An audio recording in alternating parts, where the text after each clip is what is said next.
Hey boys, regular L spawning in. Might be weird hours today with a long AFK, but we're playing anyways. I'm gonna start a fresh campaign.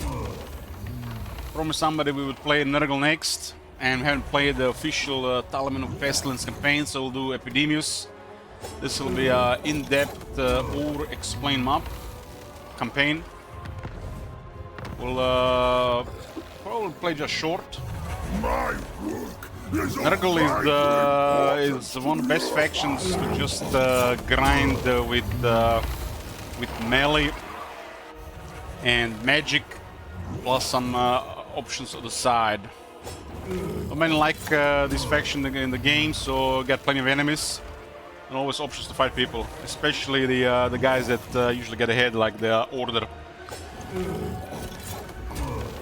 He starts on the very top of the map. It'll be interesting what happens this time. We had this one back and forth where it was a perma war, and the start was interesting. As starts with the Exalted Plague Bearers of Nurgle, which, as you can see, 13,000 health. 13,000 health demons with some armor. Demons do have 20% physical resistance. That was, makes them demons. And these guys are really tough. They're just slow. Goes well with the Nurgle grinder way of fighting. These guys also have a kind of decent range projectile, which can sometimes even cripple a unit before they even engage. The regular Plague Bearers are just a normal version of them, not elite. Lower stats without the range projectile. And we got the usual foot soldiers, the Nurglings, cheap troops. Start with 2 Rotflies. Rotflies are the flying ones that can do some damage until they get stuck and die to demonic disintegration. When demons lose leadership, they start taking damage. When their leadership is completely gone, they get banished. Basically, they just go poof. And if I'm not mistaken, this is a higher damage than the undead crumbling. We also got a unit of Plague Toads, nice for some infantry grinders where they have some armor. We'll see how it goes this time. This time we have a hero that we can use. This guy is a fighter lord, not a caster, which is strange. I'd expect all of you to have some Nurgle magic. So he's just a big ass fighter guy. This faction has it says gains powerful rewards based on the number of plagues on non-Nurgle factions. There's a mechanic. The Plaguefish Popus building will cycle faster. Nurgle building cycle, and every time a cycle is completed, you either get something or it upgrades to the next stage for a couple of turns. In this faction, we can recruit Plague Bearers with 2 additional ranks, and Plague Cultists have 25% more movement range on the campaign map. Which is interesting that there's a one that targets the heroes. I think all heroes should have 25% more movement as it is, because sometimes heroes can only compete with movement on the army. So a single guy in the world cannot move further than an entire army, which makes no sense. But this faction has extra bonus for the movement of Plague Cultists. If it works, it's kind of unique.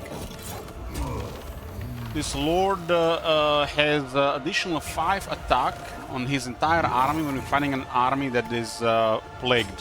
So if the enemy army is debuffed with a plague, we get 5 attack against them. Which is kind of nice, because we are primarily a melee faction, supported with magic. There's also regeneration for Epidemius if the enemy army has a plague. And he has a Tallymen Blades, which is a summon of Exalted Plague Bearers, which is quite strong. Epidemius is a free lord, I'm mistaken. Yeah, he's I think has been released as a free lord.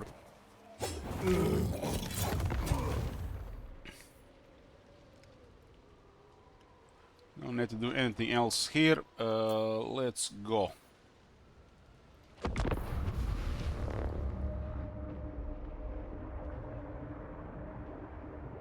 You might have be restricted what's available without owning other Nurgle stuff.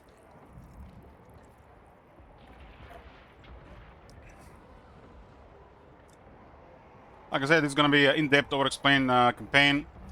Well, we're gonna be talking about a lot of stuff. even the basic stuff, straightforward stuff. So if you guys pay attention, you might learn something, especially if you don't usually pay attention.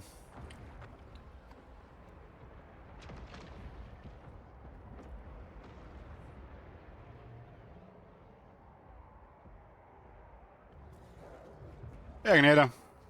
Ik kleur Sim Hofter, Victor. Choose Lister.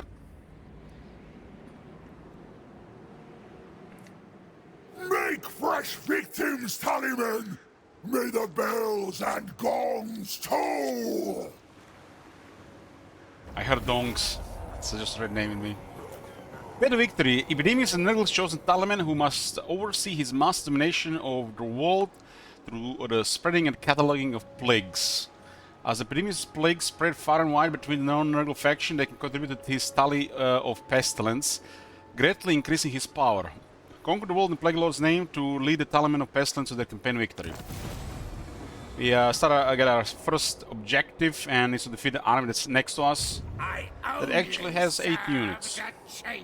We get some infections and some favor. Favor is the treasury currency gold of this faction. Infection is the plague mechanic resource. We do start with 200 infections. And this is the tally of Pestilence. Epidemius, Reckoner of Mortality, is the busiest when Nurgle's influence is strong. His power inextricably linked to the constantly shifting ebb and flow of deadly disease. Tally of Pestilence counts the number of non-Nurgle armies and settlements currently infected by Epidemius' plagues. The greater the number of infected targets, the greater Epidemius' power level. The Tally of Pestilence counter can both increase and decrease between power levels, and any instance of plague expiring on its host is deducted from the total. We have Tally 1 to 4, prodromal. A new batch of plagues begins to sweep across the continent, ominously foreshadowing catastrophic events yet to unfold. Dirt. So we have plus 10% research, and we get your father blessing, which is on the faction leader, and you can explode an enemy unit on low health and create a unit of Nurglings.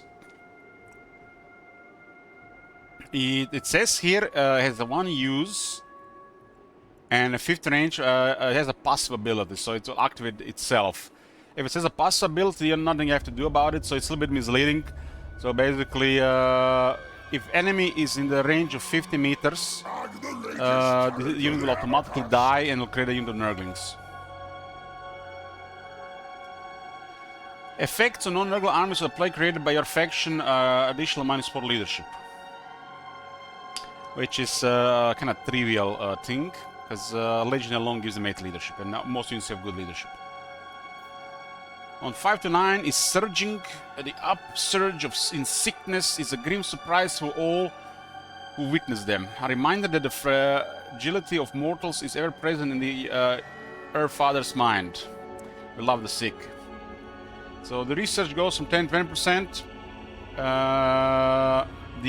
Your father's gift will summon a spawn of Nurgle. So upgrade it from Nurglings to a spawn of Nurgle. And additional use of the Tallymen Blades. Tallymen Blades is Epidemius' ability to summon the Exalted Plague Bearers. Leadership gets to -6, which is starts to be okay. -5% replenishment on the enemies affected by plagues, and every enemy unit, from the looks of it, when they're in melee, will be starting to take damage, which is kind of nice. Have you seen that shit? Holy shit! What the hell? The next one is a Rampant Tally.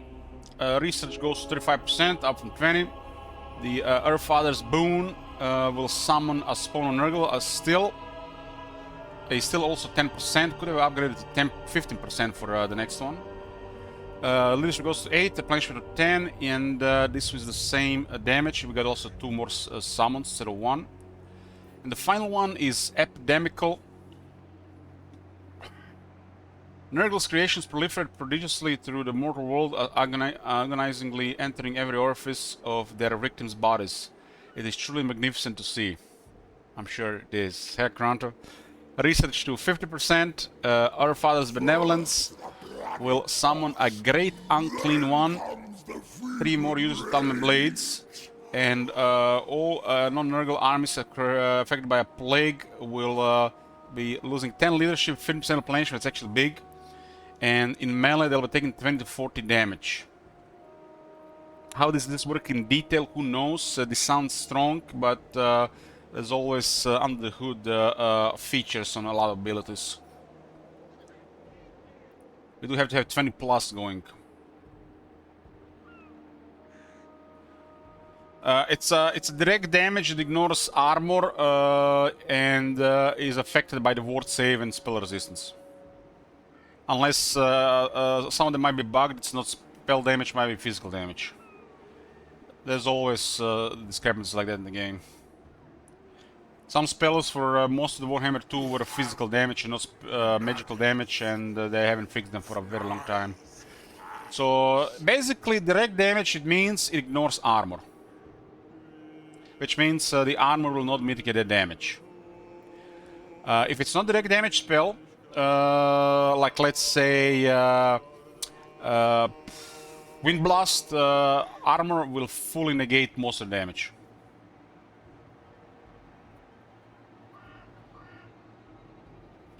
Every spell supposed to be doing spell damage, unless it's bugged and there's some physical damage, it can happen.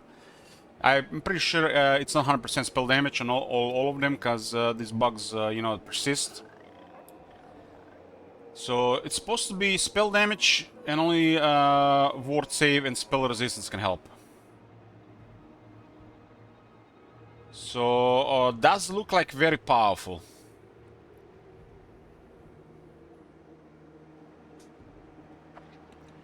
Especially on the faction that don't have a lot of health, like let's say Wood Elves.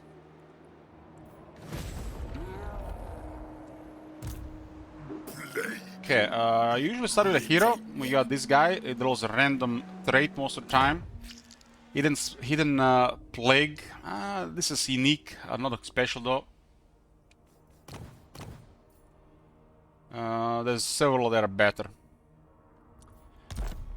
Heroes are mainly used to grant an army hero ability. And these abilities are quite potent, but the most potent one is the replenish troops. Your basic replenishment is quite low, which is usually 6 turns to replenish inside a city from damage to full, or 8 plus outside the city.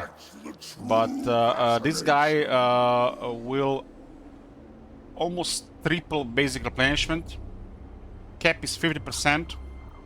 And nearly double it inside a city. So basically, you don't have to really worry about keeping things alive that much, as long as you have replenished troops, and as long as you don't have consecutive battles. It is that strong. In my opinion, the replenishment is way too high. Basic replenishment is fine. Replenished troop buff is way too high.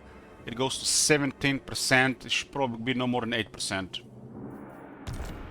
Capped replenishment is 50 and is also way too high in my opinion. It should no more, probably more than 25. It, you know, it used to be a way where some faction could have a higher replenishment cap. Could be like a part of the game, but when a replenishment is high, there is really no risk for massive battles for most factions. You just keep going, you never stop, and you trivialize the recruitment. And then you snowball further economically. So it has to balance and slow the game. In their vision, it's working, but if you know what you're doing, it does nothing. And the fact that heroes give this replenishment up to 70%, it's I think it's a huge imbalance in the game when the replenished troops exist. A funny thing is, I was talking with a person that I play sometimes Star Wars Unlimited with. It's a trading card game, and the thing he doesn't like about the newer Total Wars is the replenishment. While most people would say that the replenishment is the best thing they've done with modern Total Wars. The problem is they haven't balanced it right, and it's very, very high since Rome 2. Shogun 2 had it okay, but since Rome 2 it's very high. Attila might have been okay. Warhammer has it way too high cap. It's easy to reach it. So they gotta really review how the replenishment affects the player and cap it at a lower amount. 50% is way too much. Trust me, if the replenishment was 25%, it would actually introduce some good difficulty to the game. Some people might think it will introduce some more cheesing, but I think it will introduce more difficulty to the game. Since if you have to avoid casualties, people tend to, you know, cheese the battles to minimize the casualties. While for an experienced, knowledgeable player, doesn't have to be talented or anything, you can do most battles without losing 20% of the army. So 25% replenishment is more than enough. And the only thing to worry about is consecutive battles, if you do 3 battles in a row. But this thing doesn't even happen anymore, even on Legendary, unless you go knee-deep, foolish move to be surrounded.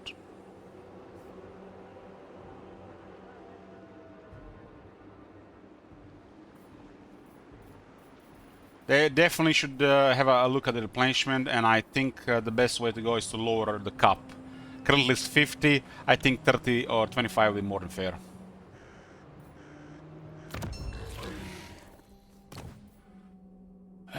Okay, so this Epidemius, I was kind of surprised at first that he isn't a caster, but he's really tough.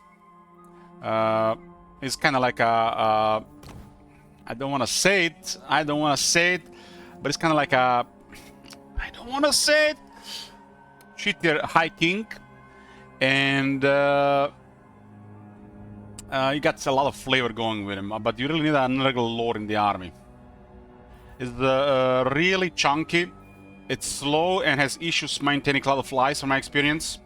Cloud of Fire is a bad ability. It should have a radius of, not in melee, but I would say 8 meters. If there's an enemy within 8 meters, Cloud of Flies should work. How it works right now, engaged in melee, your guy can be in melee, Cloud of Flies will stop working, and then you need 15 seconds to work again. This is a bad ability, and I think they should rework it to be a minimal range of 6 to 8 meters. This guy not being a spellcaster makes him just, you know, a High King type lord, which is not a bad thing, because these type lords, they have 2 big advantages. Advantage number 1, they are highly immobile, which you think is a disadvantage. But they eat projectiles, and their hitboxes and attack animations are usually close to perfect. There's no acrobatics to mess up their attack animations. And if you can give them more defense, more armor, more health, more resistances, these are some of the best lords in the game. The only downside is they tend to be slow, so there has to be a downside like that. But since Plague Bears is the core unit, this guy is more than fine. This guy has a unique set bonus, which is pretty cool.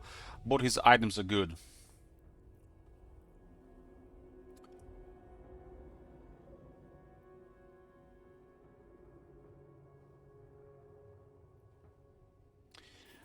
Epidemius has 20 physical resistance and 50 missile resistance, which initially makes him tougher than the High King Booker. Initially.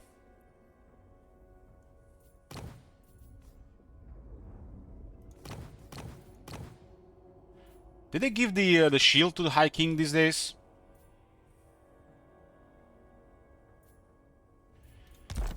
Okay, so let's get on it. You know, I respect the victory conditions, but if you want them early Total War players from back in the day, you would just play a campaign and totally ignore victory conditions, because from my experience, Total War games never had any good victory conditions until like Shogun 2.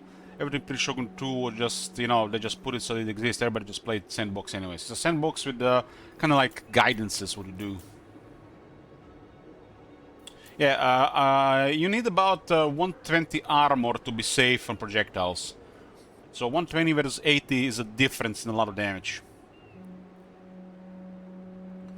So we're gonna be respecting the victory conditions, and unless you don't really care about it, I think every campaign you should do the objectives. There are some kind of rewards or objectives, but they're just usually not much thought put into it, copy pasta. And this one is way absurd. This one at 140 would be absurd.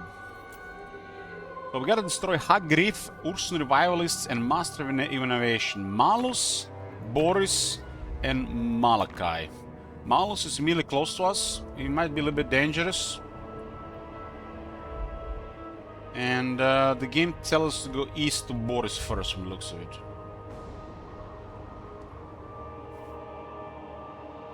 The short victory reward does matter, but long victory condition doesn't matter. It should be something amazing, powerful, and fun, not some lazy copy pasta. Short one does matter, the long one should be something amazing and unique for every faction. So it something that makes you want to keep playing the campaign beyond. Like let's say you get a victory with Tomb Kings, every unit get a regeneration. You get a victory with, let's say, Dwarves, every unit gets Frenzy. I'm just saying, you can do 100 different things. Something amazing and unique that makes the rest of the campaign fun to continue playing.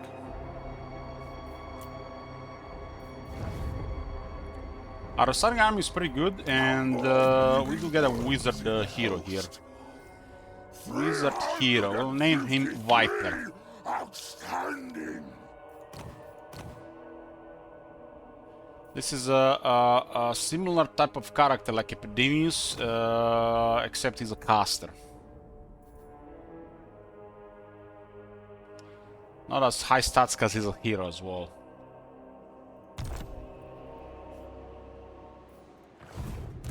Okay, this is the... we actually start with 2 settlements. Capital has no landmark.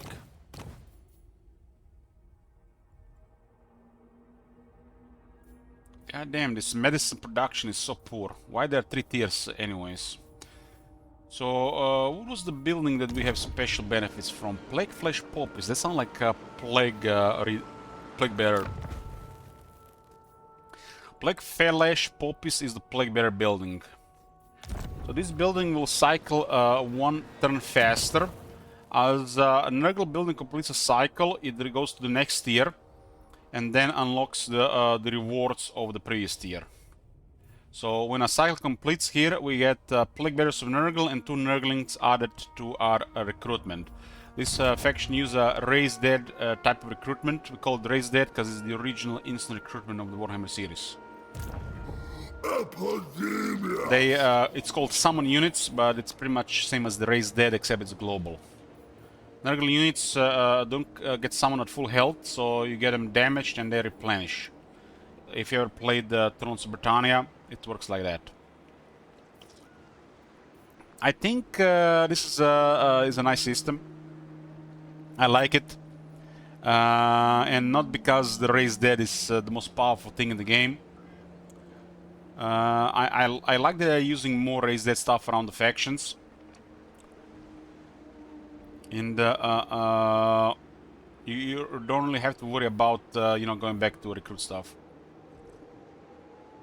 I think summon unit system could be a base for literally an entire total war.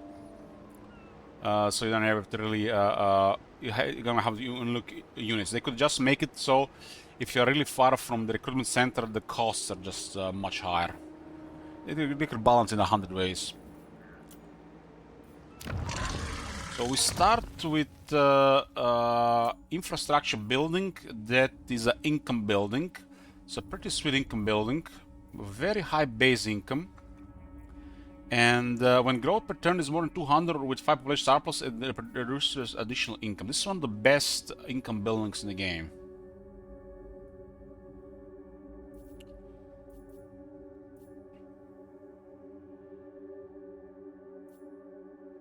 Okay, there's definitely some stuff here to go. This one requires...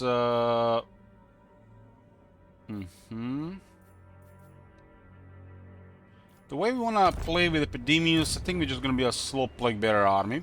It's kind of interesting that we start with tier 3 Plague Bearers. That's very interesting.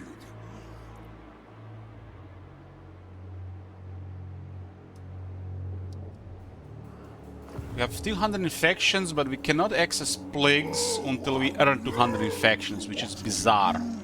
I think this is bugged. I think we are supposed to access the plagues immediately. Or at least by turn 5.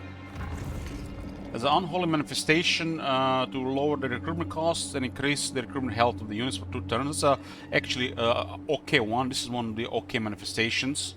Usually every faction has 2 okay manifestations and the rest are crap. But I think Nurgle manifestations are solid.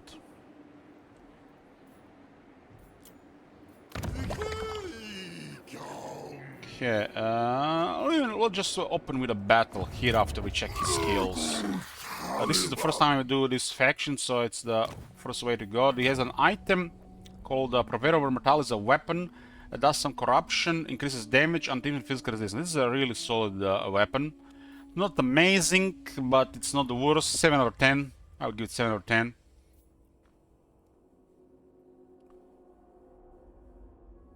Mission on level 7 to unlock this, huh? And he has an enchanted item called Sense of Sickness. It has an ability, Sense of Sickness, which is damage reflect on the allies and self with the Vigor Restore, and enemy gets speed and defense debuff. And it's kind of a type of plague that will spread in battle. It's kind of unique. I think this is a really nice one. It's just only 16-second duration. The corruption values on the evil factions are way too low. If they triple it, it would be average. That's how low it is. So, just some flavor going on here. I think solid items. The fact this enchanted item makes it really good, and this is a okay weapon.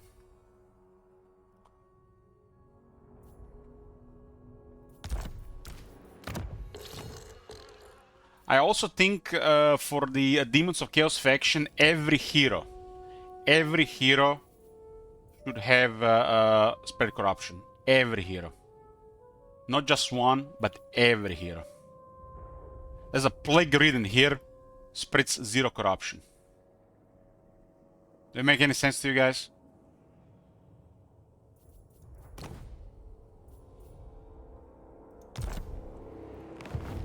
Plague counter.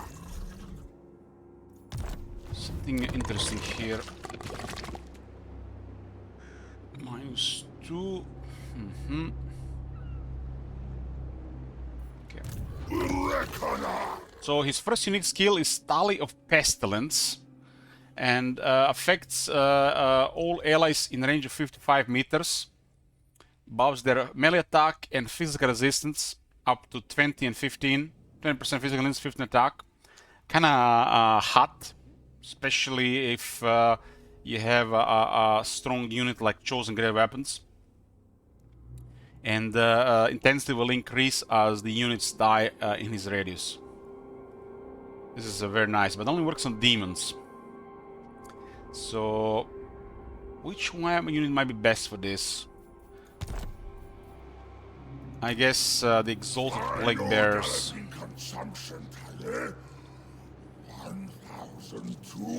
Exalted Plague Bearers.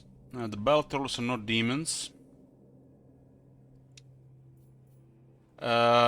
Pox Riders of Nurgle might be one of the better ones, since they have very high damage and they need attack. So looks like the Pox Riders might be the best for this. The Exalted Plague Bearers don't have very good damage, especially against armor.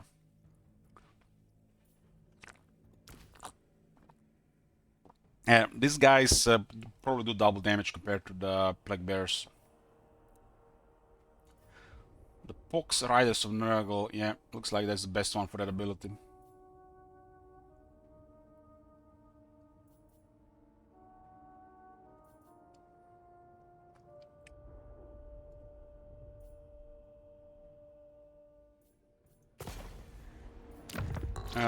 Tallymen's Host grants 100% ammunition increase to the Exalted Plague Bearers of Nurgle and Plague Demons of Nurgle. It's pretty cool.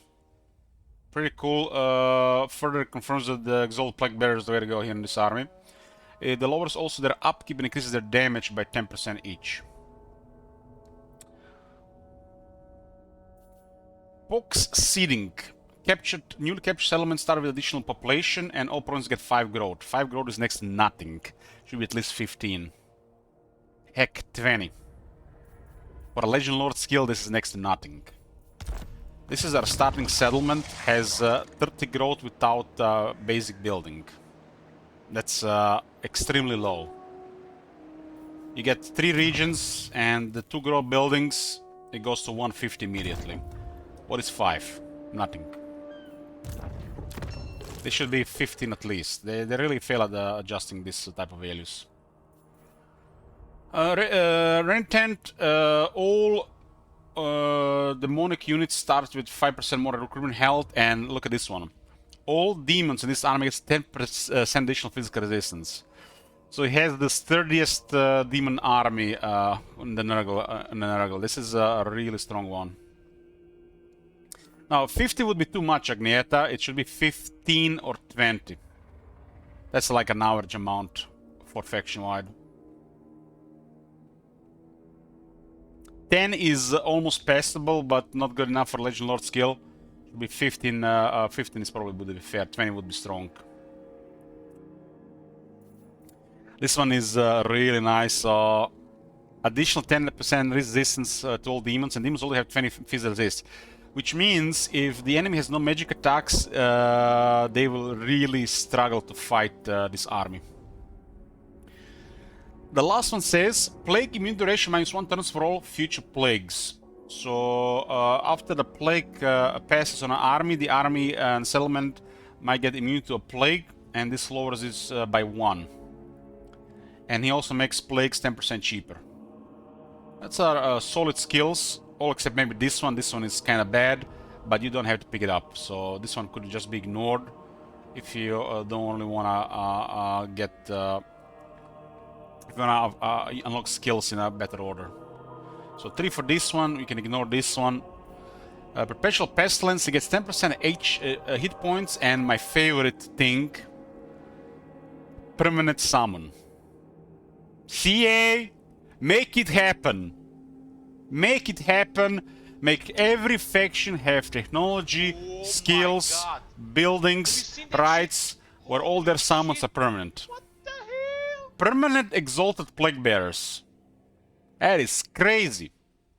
One of the strongest abilities in the game, in my opinion, that I have experienced for myself, which turns the cause of the battle, those Draika Dryads. Anywhere on the map.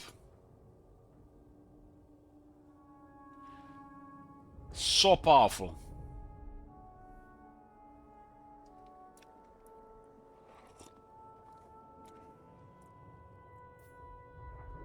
Other than this is a Fighter Lord. He has an explosion ability on the first personal skill, which is a massive speed debuff. Deep Strike units, it's one of the most powerful things on the battlefield. This one gets upgraded to just more damage. 0 AP though. And he gets a Pestilence Decay at the end, which is the Mortis Engine. One bizarre thing is he has 80 base leadership and has a leadership skill here, which makes no sense.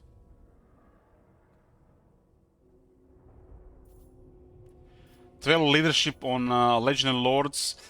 This is a poor skill, it should be something else with it. Indomitable should be leadership and maybe ward save, like a small amount of ward save. Like 6 and 3, 12 and 6. Like, it's good for the AI, it would be amazing for the AI if you had a ward save on top. But for the player, this is just ignore skill. His 80 leadership as a demon, that's very high. Keep in mind, the Lord has a personal combat prowess trait, which adds him 10 leadership. When attacking, when defending, sieges versus faction, this guy can have an average over 100 leadership just going into a battle without any stuff like this. 100 leadership, that's a base leadership for Unbreakable. Everything else is pretty much straightforward Nurgle stuff. One of the strongest things on the Nurgle army is to get renowned and feared, because it gives recruitment rank +1 for Nurgle units global. Which means you get 9 of these, you can summon rank 9 units. So renowned and feared, the strongest skill in the game, even stronger for this faction.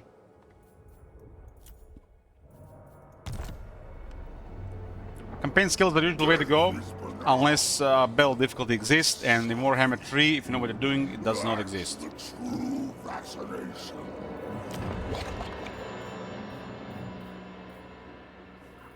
Let's go into battle here. We should probably turn this off. Some notifications here.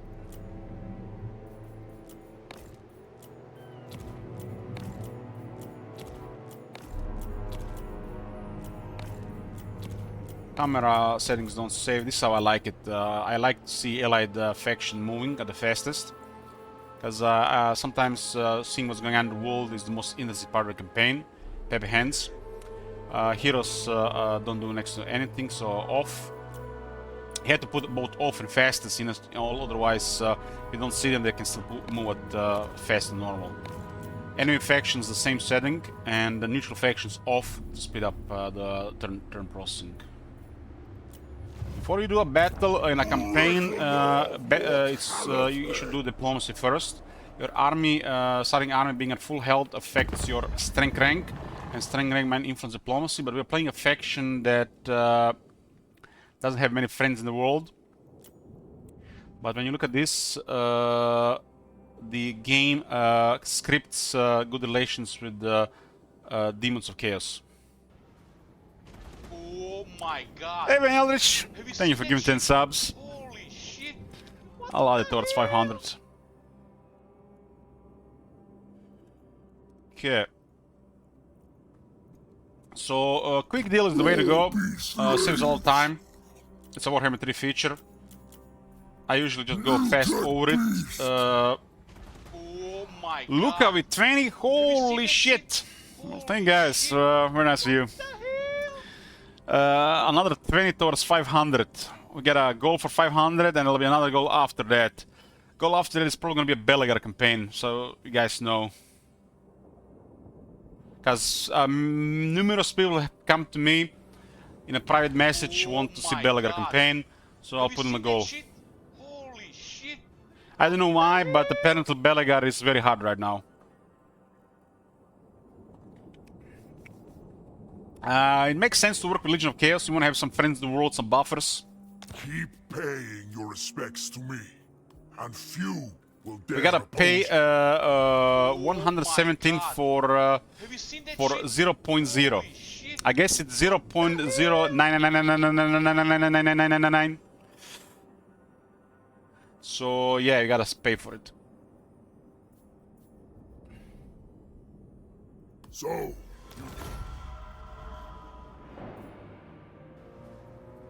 Oh my god. When you sign a treaty like a non-aggression pact, it's a way to engage diplomacy. You immediately get a treaties buff, which makes relations better with the faction, makes further treaties possible over time. And as long as you maintain this treaty, the value of relations from that treaty increases. So it might start at 15, but it can go up to like 30. So it will negate the penalties of you becoming a strategic threat to factions you don't want to fight against.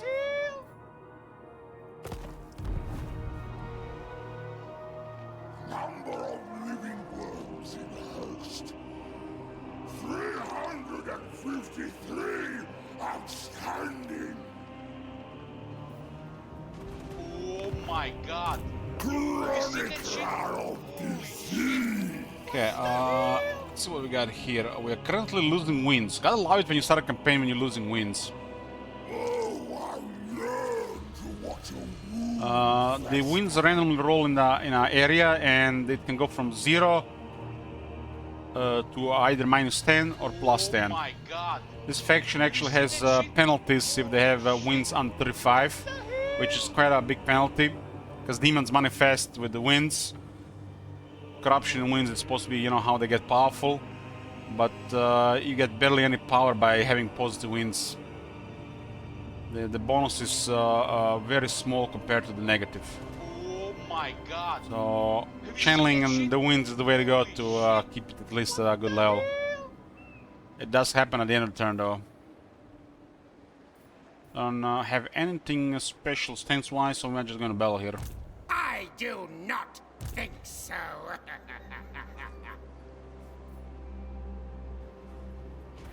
Oh my god. And the Have you latest seen that talent shit? of the Holy Abacus. shit. What the hell? I mean, Toka Gaming, you don't understand how balanced demons are. Death is They made the demons first and foremost because of multiplayer. That's So every demon is balanced for multiplayer. Do I have to get into it again? We are not paying attention the last 2 years. God. Have you seen that So shit? at least in the campaign with the wins, they can be strong. What the hell? Proctor of I'm gonna say it again, being a demon is a negative thing, not being a strong thing. Just because of multiplayer. So this is the one way to make demons strong. Demons should be strong. galloping And demons are just balanced My multiplayer. god. Have you seen that shit? 200 Shit. What the hell? Pyrrhic victory, huh? Demon on demon violence. Let's go. Our first army ability is a chain hex that lowers their speed and charge speed. That shit? Holy shit. The army abilities get increased on Nurgle army when Nurgle take damage. Thing is, if the demons have appeared, have manifested, that means the corruption and the winds of magic are so dangerous God.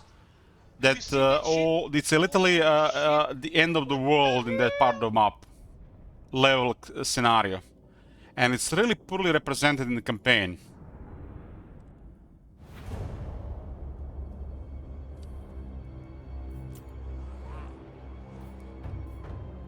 Nurgle arm ability gets increased as we take actually not damage, but we spread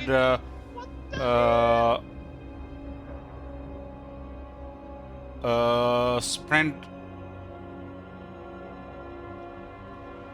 contact effects, huh? That was originally the other way around. Oh my god. Have you seen that shit? Holy shit. What the hell? Fly, bearer.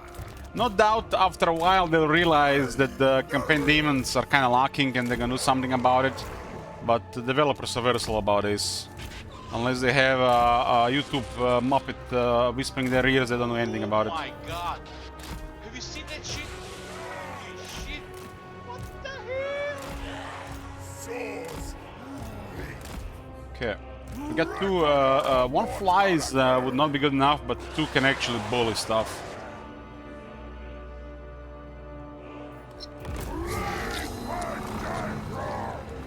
Oh my god. Have you seen that shit? Holy shit. What the hell?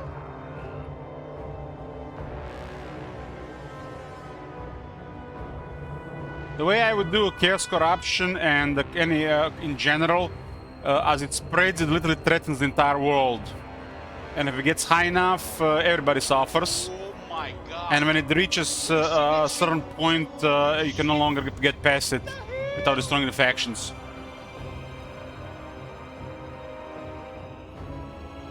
There should probably also be the way to expand the Chaos Wastes through it. Territories permanently raised and corrupted until they clear the area. Holy shit. What the hell?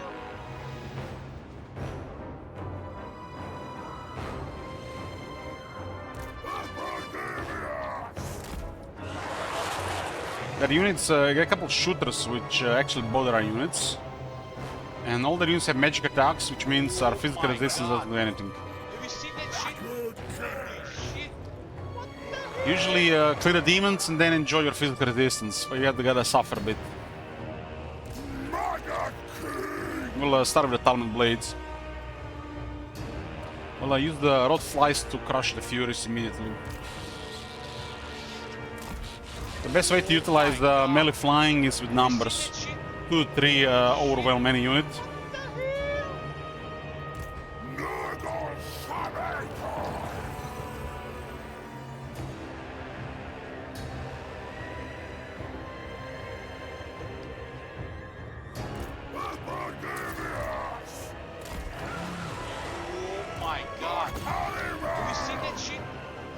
This range doesn't look alright, because it says there, but he has to move there. It's off by almost half.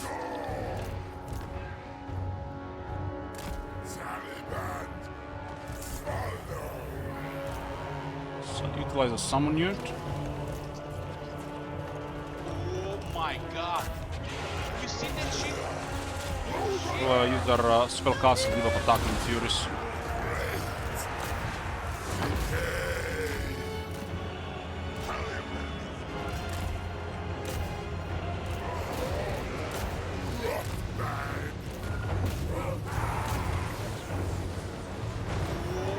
Nurgle hates Zinch.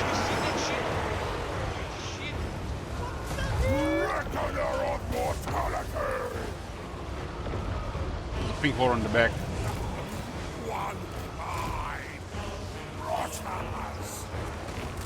They're doing way more damage to us than we are then because of the high ground.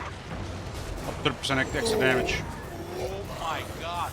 We'll kill them once with the Furies down. Someone unit saved us so much damage here.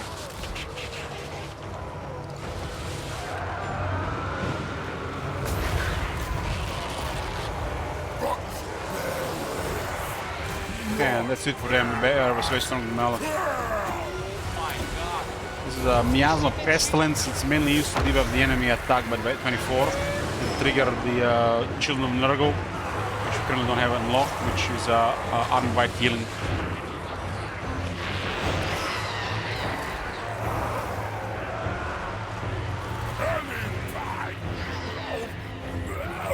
Units need help there. Zangos causing trouble there. The way it goes there, they actually might get killed.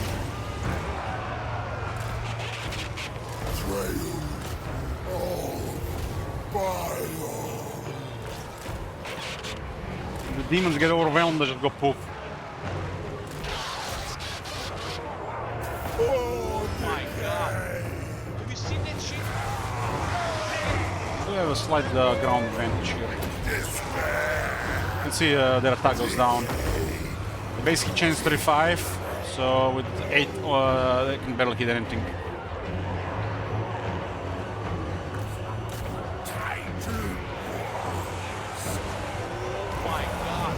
We can't pull them out. The moment we tell them to disengage, they're dead. So they have to stay there.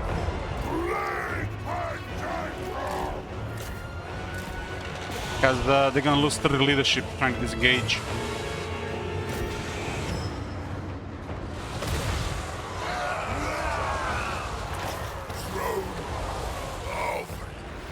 They're still probably dead here, but it is what it is.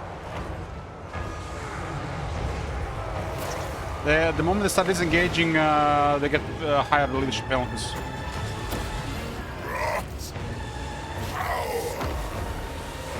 I think they're gonna recover. They just recovered, nice. Having 2 rod flies is quite a nice starting units. 1 doesn't do anything, 2 are really nice.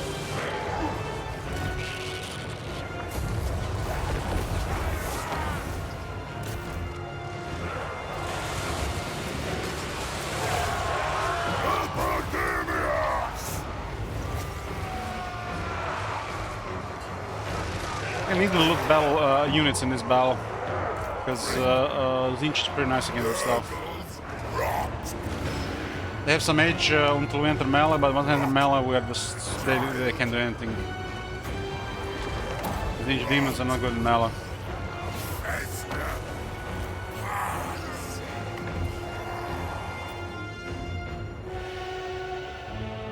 If the Zinch had 1 more unit, this battle would actually be a struggle.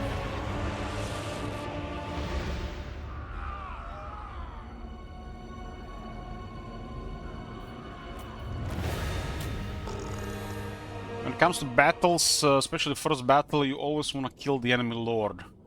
Kill the enemy lord, you get the chunk of the battle loot. Battle loot is the money after the battle. If the lord survives and the army gets destroyed, you get nothing.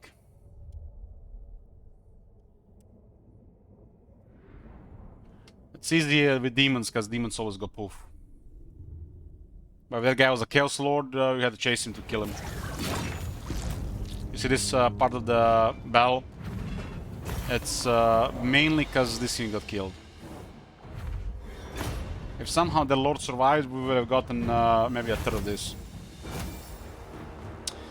We got a banner here. Only enabled when winning melee combat, It's a really poor banner. It should be a little without effect here. That's kind of like a better war banner then.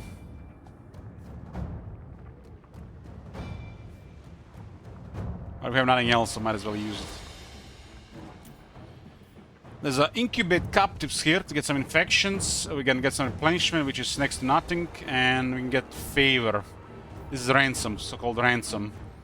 Ransom is one of the things that pile up the money, a lot of money during the campaign.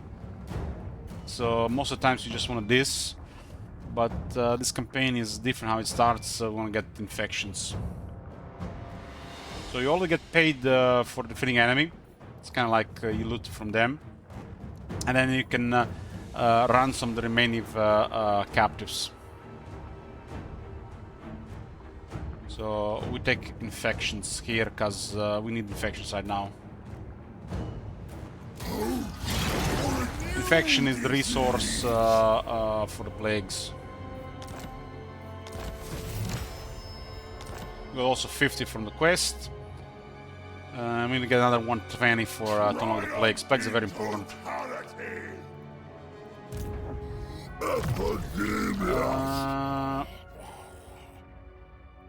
The one for the plague bearers is really good. Well armored 6 defense. That's nutty. Considering it just makes the unit do what it's supposed to do. But the campaign skills for Nurgle are some of the strongest. And plague bearers are all really solid. Armor Malady is probably gonna be a priority later. Apparatus of ailments. So on turn 1 we get to defeat an army, and then we get to enter the enemy territory without taking their settlement immediately. Supremacy of suppuration. It looks like it makes more sense to march north, because we can still replenish here. Our army is not good enough right now. We pretty much ought to just take everything, because it's gonna be hard to get anything new anyways. How much are we gonna pay for the construction? This unlocks plague bears, but it does cost 200 infections. I guess that 200 infections in the starting treasury of stunning resource is for a building. A building is important if you expect to have losses, because you're not gonna get the new units otherwise. This unlocks Cultist, an exalted hero of Nurgle. There's several important buildings here.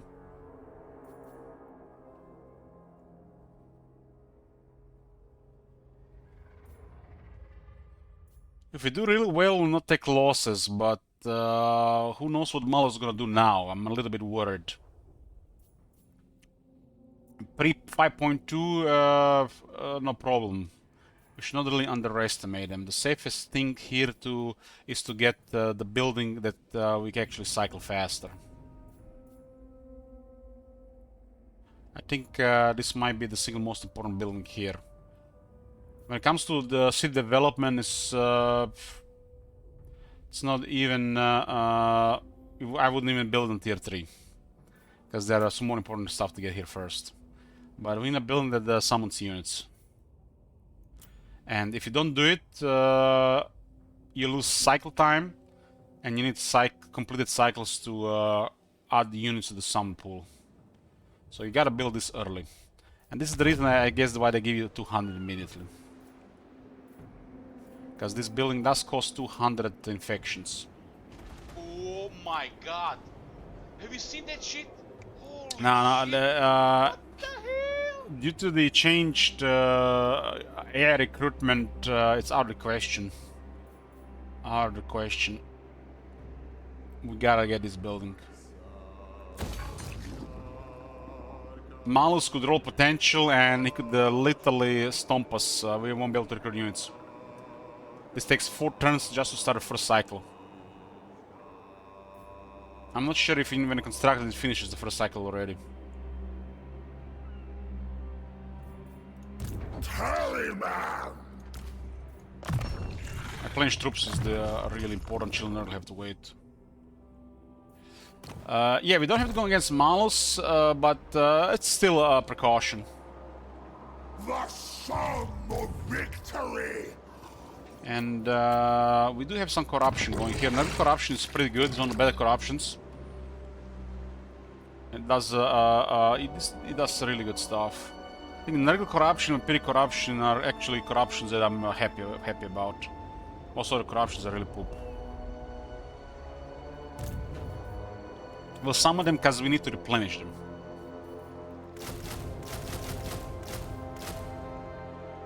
The Beast of Nurgle is better than Plague Toads, but 2 Plague Toads work nice. So we're missing a little bit money, huh?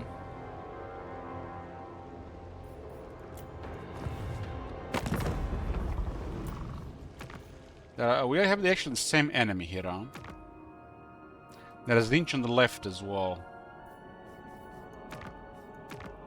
I think I'll join Winter to the enemy here. Maybe they pay us something for it. You bring your message, or just your flesh for Joining me wars to eat? it can be very profitable because the world is large and sometimes get you the starting capital to start snowballing the campaign. Fine. Most of the times joining wars does nothing bad for you and just gives you money.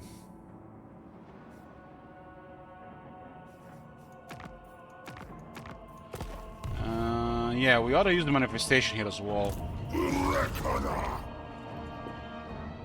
Yeah, I nearly forgot about it. Good call. This one is, you definitely want to start with this one. I almost forgot about it. Triumph in totality. So now we, the units are cheaper to summon and start with a higher health. That's the way to open. And we got everything. As you see, the units do not start at full health, but it's insanely powerful. It's turn 1, and within 2 turns, it's like full health. Rarely any faction can recruit this fast. This is why I consider the Raise Dead, or in this case called Summon Units, the most powerful mechanic in Warhammer 3.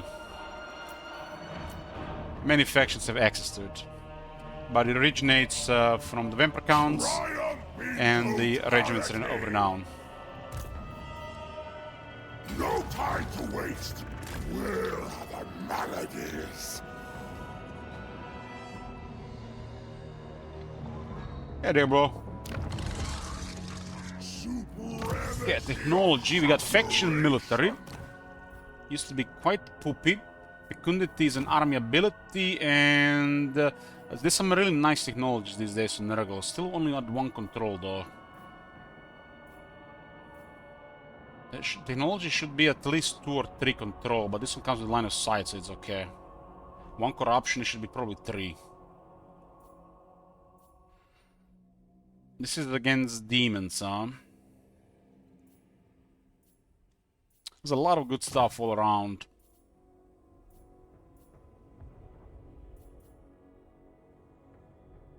These are non-demonic. Factionally, we can get more Plague Bearer summons.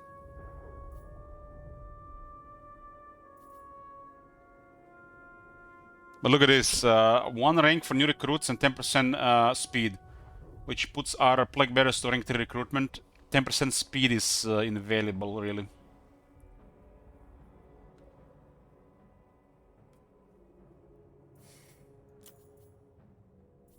And this gives us Fecundity. Fecundity is a big heal. Chain regeneration basically spreads from ally unit to ally unit.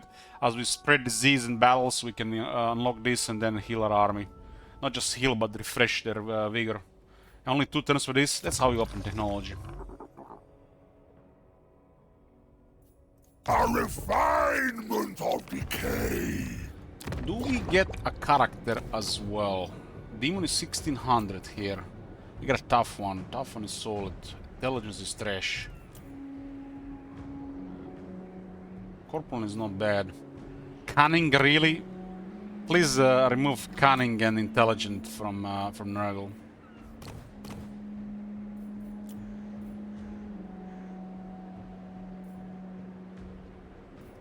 Chaos Social Lord Nurgle is amazing. It's so amazing you don't even have to turn him into a Demon Prince.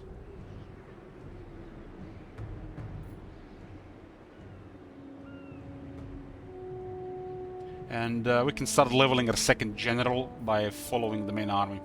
Skin it's not the best chaos trait, but it's also one of the best in the game.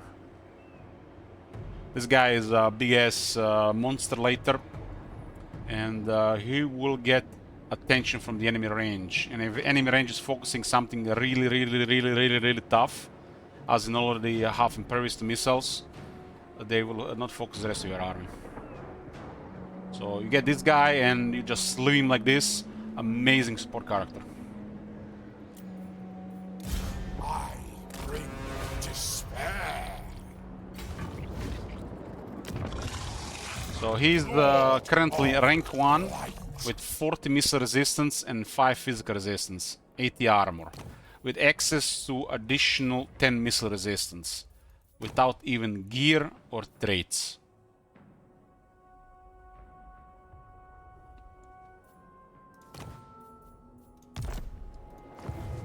Cataclysm.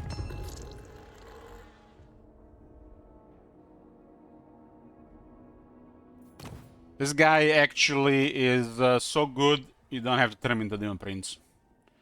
Demon Prince actually gets worse wizard, but a stronger damage character.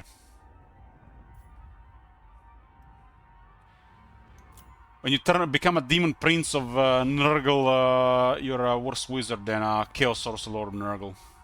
Just because Chaos Sorcerer Lord Nurgle is more specialized. They mix the spell lines on the Demon Prince and it's worse.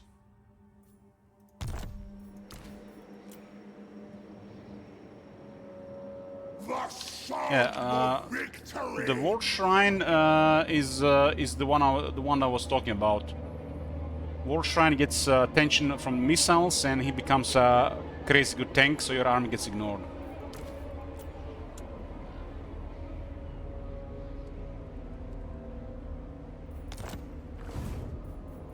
That's gonna be it for turn 1. We're gonna be focusing this, ignoring Malus for now, see what Boris does. We are really not under really pressure to do much here, because we just have to destroy Master Innovation outside the Chaos Waste, so it's a pretty chill campaign. I do hope to see some crazy order around us, but we'll see.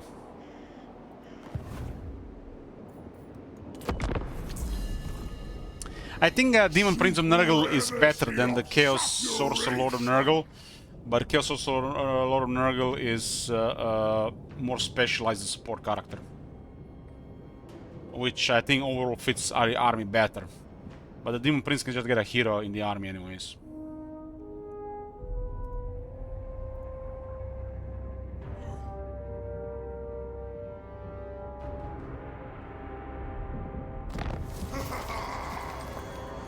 Well, for example, a Chaos Lord should always ascend, always. You see the Aisling got immediately confederated, then we just got paid for nothing. We also got a couple of bonus points with Wintertooth. Have to interrupt here, boys. hopefully just be right back in a bit. Here, boys, I'm here.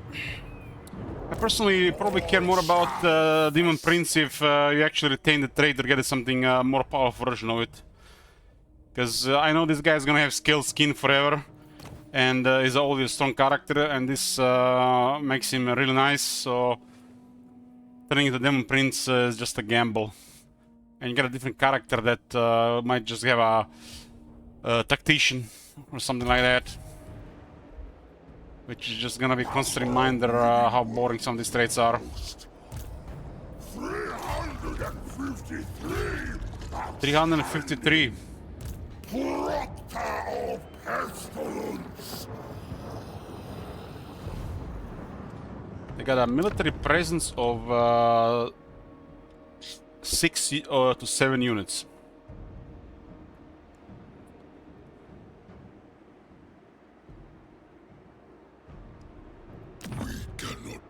We actually need a Tower of Flies for our province. The bell tolls. This one has nothing, so their military is here, when the other way around. You can see military presence 3, which means Volcano Heart, since it's 2 regions, it's 6 to 7 units. If it was 8, would have been 4 military presence. It's 2 settlements. So it's 2 times whatever is in the under military presence. If it's 1 region, it says 3, then it's only 3 units. Plague Pandandrum. Weak winds, huh? Baby onwards. Maybe this side was not the best option. So Crystal Spires have 6 to 7 units. 7, 8, 9, 10. This guy will go around. Chaos. See what we can do about it next turn. Then again, is not in range. We might even just march down there. 1,200. I don't know what's in the fog war here, but as long as there's anything here.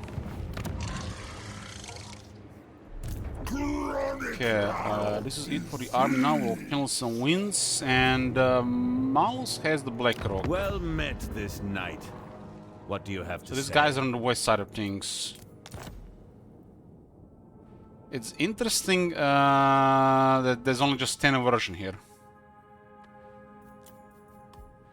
Let's do the sneaky here and deal with Malus later. We'll join war against the Broken Wheel and give him non-aggression, and we could later betray him, hit him when it hurts the most. We'll see his behavior this way around. He's already rank 8 on turn 2. It's turn 2, we don't have the access to Plague yet. Plague. A pretty straightforward turn, just move there, get non-aggression mouse. These guys don't do anything. We don't see much else. Boris is in the east. No carrying, more carrying. We definitely want to complete the province, and hopefully we do not make a mistake not occupying this turn. Because we could have occupied Tower of Lies this turn.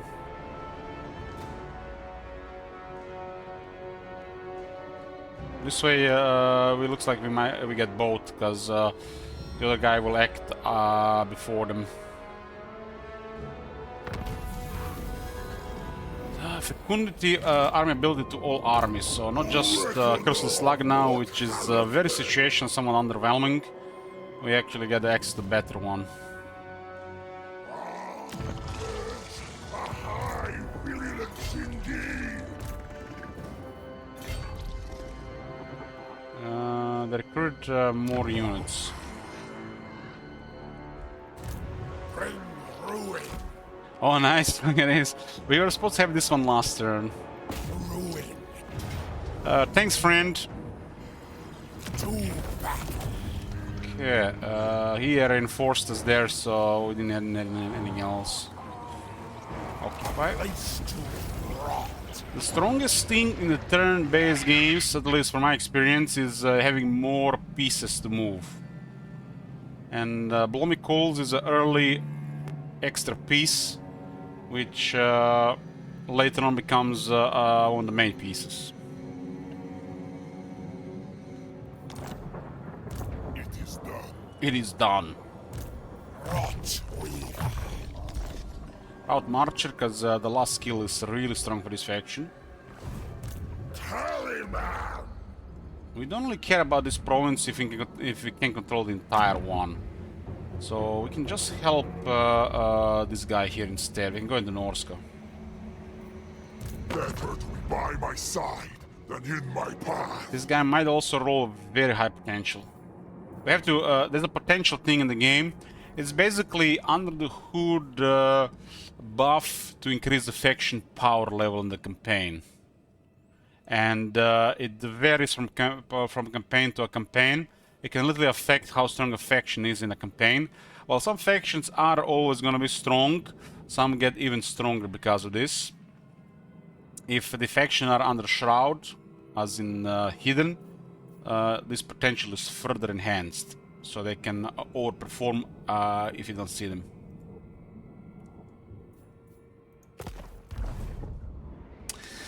McQueen says, Yoo-hoo, how did you get a picture of yourself as a Epidemius in-game?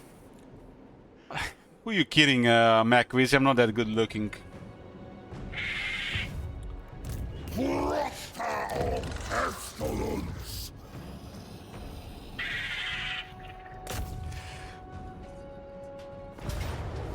Okay, nothing here. We will fill their numbers. So now that we know they are here, this is another province. This is a high-value region because we can trade it to Legion of Chaos to make them stronger and start an alliance, a long relationship. Probably get a military building there. And this will also make the Legion of Chaos strong. Strong Legion of Chaos is actually a good thing. It's a mega buffer here. And we can go do something else. Having strong allies trivializes the campaign from my experiences. There are also different ways to play the campaign. It could be a good thing or a bad thing, depends how you look at it. I just think it should be harder to get such relationships for most factions, and trading settlements should be more unpredictable on the values. Because we build a military building here and the value goes crazy, or they have the remaining region, the value goes crazy. But it is what it is. Let's get some infections here for the time being.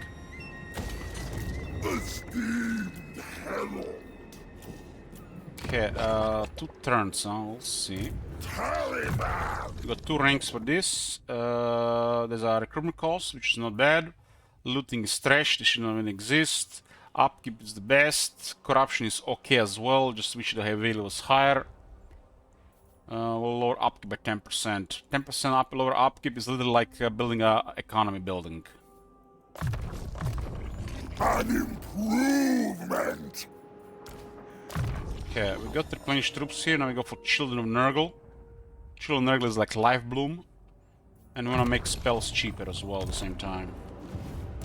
Cataclysm. Put an army in a march stance. It triggers a point towards a trait called Supervisor, which improves the campaign moon range and line of sight of the army. You have to end the turn in a stance to activate that experience or that trait. This is a really poor control here, but it's gonna get better. So what commandments do we have here? Corruption, infections, plague stuff, control growth, and the cycle recruitment. That's actually pretty solid commandments.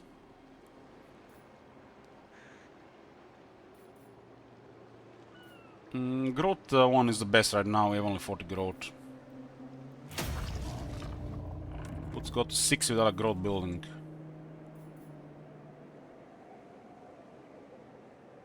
And the basic pop for Nurgle is hot. Look at this. Nurgle has really solid ports. 6, 7, 8. Okay, we got a second technology available. One is for the big stuff, one is for the medium stuff, and one is for the infantry. What the hell? Yoo-hoo. Second day in a row, Sparta. Thank you very much. Thank you very much, appreciate it. It's not expected, but when it happens, you know, it's always makes my day a little bit better. That's a kebab these days in Croatia. Now we know his name, boys. P is for Paul.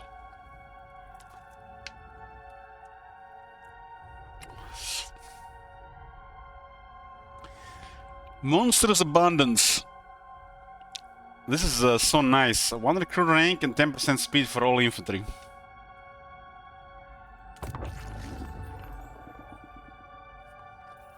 Lethality of Our infantry is 27 speed. That's on the slow side of things. Anything under 35 is slow. They used to have 23. Can you imagine that? Nothing should have 23 speed in this game. 26, 27 should be the lowest.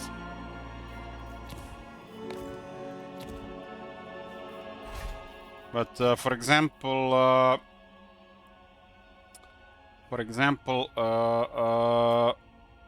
zombies are still at 23. Should be 26.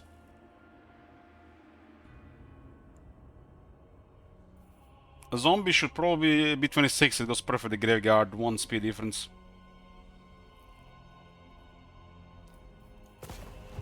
Okay, this is it for turn 3. We are building a buffer in the east. Pay attention to west and might invade Norska. Maybe go deal with Malachi before he goes crazy. Destroying Malachi is the biggest thing in this campaign. Probably to have real fun in this campaign, you gotta play a long campaign. What is also in the game? It's the zombie. 23.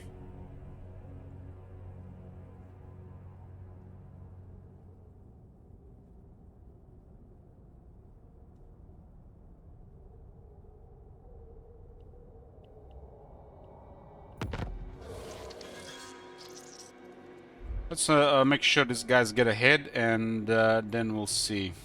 These guys have only recruited units, but we can bait them. That's what it's so good to have an extra piece on the map.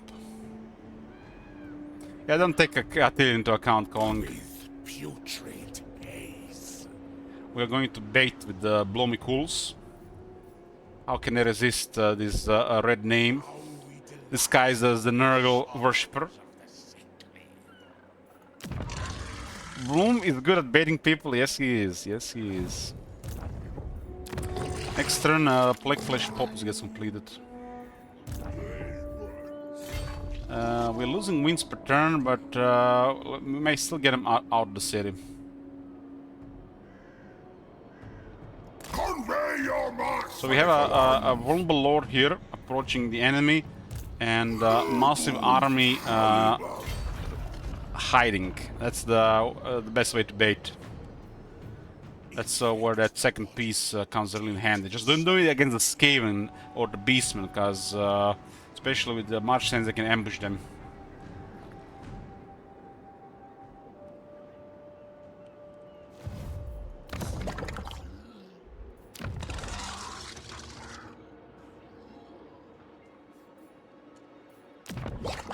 Yeah, we're getting 25 infections per turn now. How 25?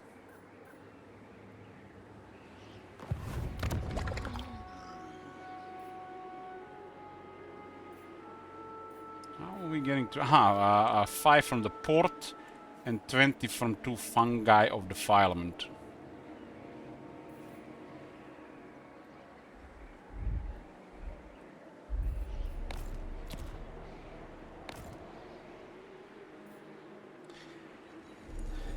Because it's cringe, Dark You'll Die. It's so cringe that one of the last times I played the commander in Magic, one of the players' name was Daniel. I was like disgusted.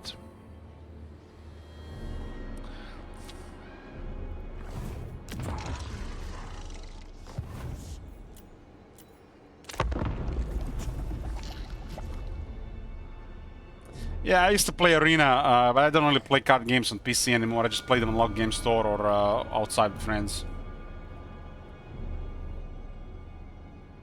I play Magic the Gathering and Star Wars Unlimited, plus collect Pokemon.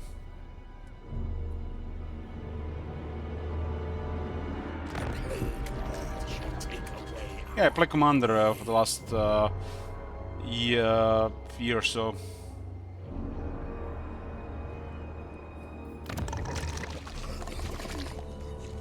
It's Arm of 17, most likely just blue horrors. Maledictor. The Father's way. Orc Monster Rocking, I got a pretty straightforward Shell the Apocalypse deck, mono black. Nothing special, just cards I like, strong cards. I got Elminster Azorius with extra turn shenanigans, some control, and win out of nowhere. I got Emoti, Solitaire Cascade, and I got Aragorn in Jeskai for some creature combat. Adding to the tally. Okay, we'll sort these and then probably Norse stuff. Consumption tally. 1,249. The rot follows us. I mean, when they make fun of the God Slayer, call him Daniel, you know, I found it really cringe at the time. So The latest tally to the they branded Daniel, you know, a pariah of a name.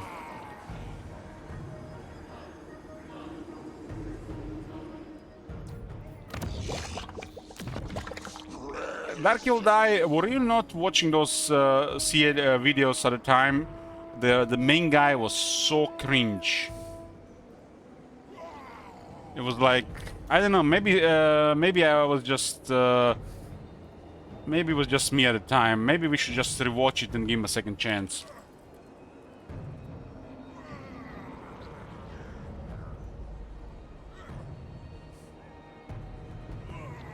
Was this the video?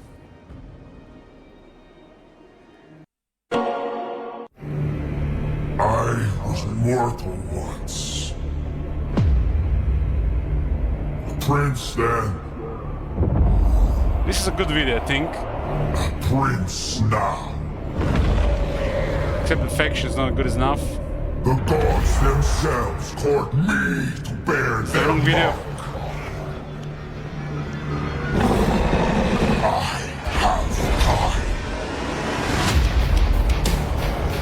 to revel in this coming slaughter.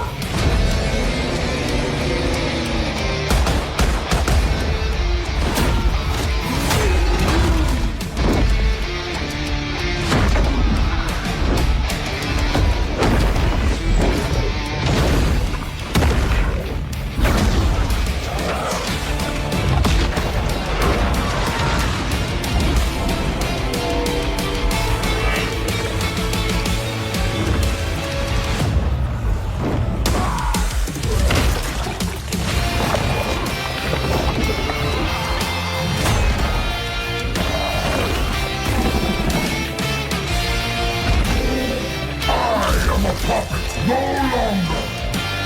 I am the God Slayer!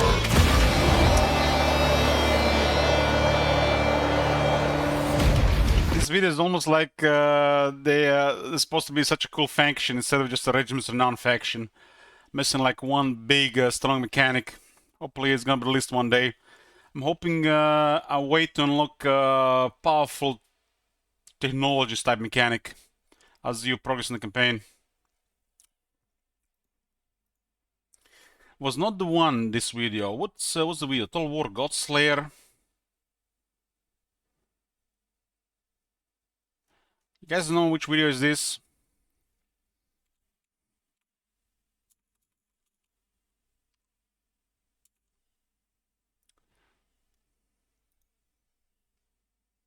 Total War Demons Let's Play. But it's not gonna give us CA. Demons Let's Play. Is this the one? Oh man, I think this is the one. The Demon Prince, my God, once this is mortal, it. now a champion of chaos, is the player's customizable avatar in Warhammer 3. By collecting glory, we'll harness the best aspects of each of the Chaos no, Gods it's and still unleash bad. their destructive power on an unsuspecting world. It's only fitting for the Demon Prince to aim for a domination victory, so we'll be focusing our wrath on these factions. We're 20 turns in and well situated already. We've consolidated our power in Hellspire Mountain. 20 turns in Realm of Chaos with 28,000 treasure, 6,000 income. This has gotta be easy difficulty. This campaign is no joke at the time. It was a hard campaign. Kislev was crazy. Trollheim Mountains and Icetooth Mountains, and maintain a friendly attitude with the neighboring Bjornling Norska tribe. During our conquest so far, we've amassed a pool of glory, It sounds like focusing Wales. primarily on Khorne as our patron god for the time being. As You know, every time they open this window, you know what I get in my mind? A mobile pay-to-win game. This is not even good or exciting. At first glance, it looks like there is a lot of stuff. Millions of combinations. As long as it's Khorne, right?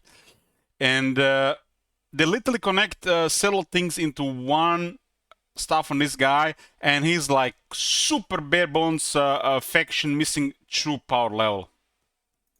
As we amass glory, we unlock new limbs and weapons for our Demon Prince and stronger units to take into battle. Oh my god, look at these stats here.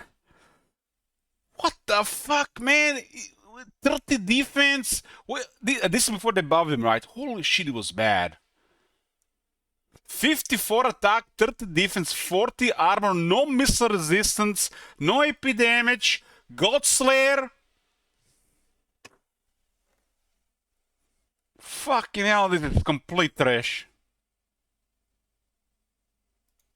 There are billions of combinations to choose from, but our Demon Billions of combinations, boys. Billions. Prince is built as a melee beast with a handful of devastating spells at his disposal. Here, on the frozen shores of the Trollheim Mountains, our conquest begins in earnest.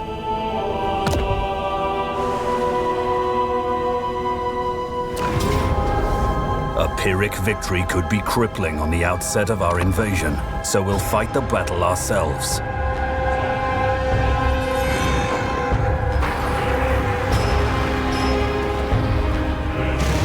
We charge head-on into the conflict, making as much progress into the settlement as we can before how bad, Kostaltin and this his was with this. reinforcements arrive.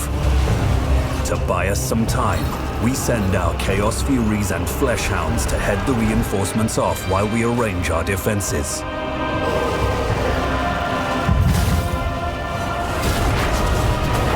Kostaltin and his great orthodoxy are swept from the face of Kislev. As a particular insult to the Kislevite pantheon, Huh.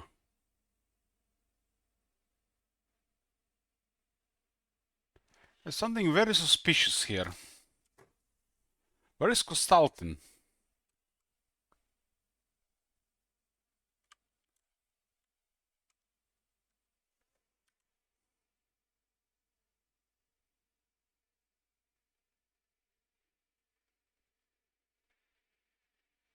It looks like the Furies would have died, and this would have died as well.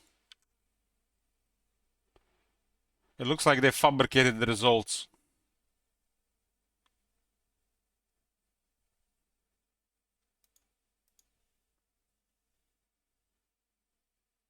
Yeah, this they fabricated the results. This is not the army. That army would have taken mega damage. Look at the reinforcements there. I bet you this is an unwinnable battle for anybody at CA. At the current CA and that CA at the time, this is an unwinnable battle.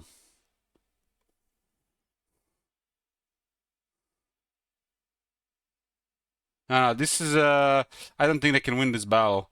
Look at the Ice Guard, two Tsar Guards, all these armor Kossars before the nerfs. Kostaltin is a menace, man. He makes the demons shit. He is so crazy hard to kill. I bet you they lost this battle and that they fabricated the result. This is not winnable for them, I would say.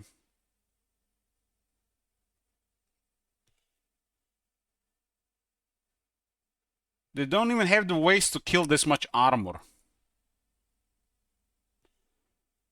This 5 is already would be a pressure for the army, and then when you add numbers at the same time, that would be too much. Yeah, the battle was probably a disaster level or unwinnable, and they fabricated the result. As a particular insult to the Kislevite pack. Look at this.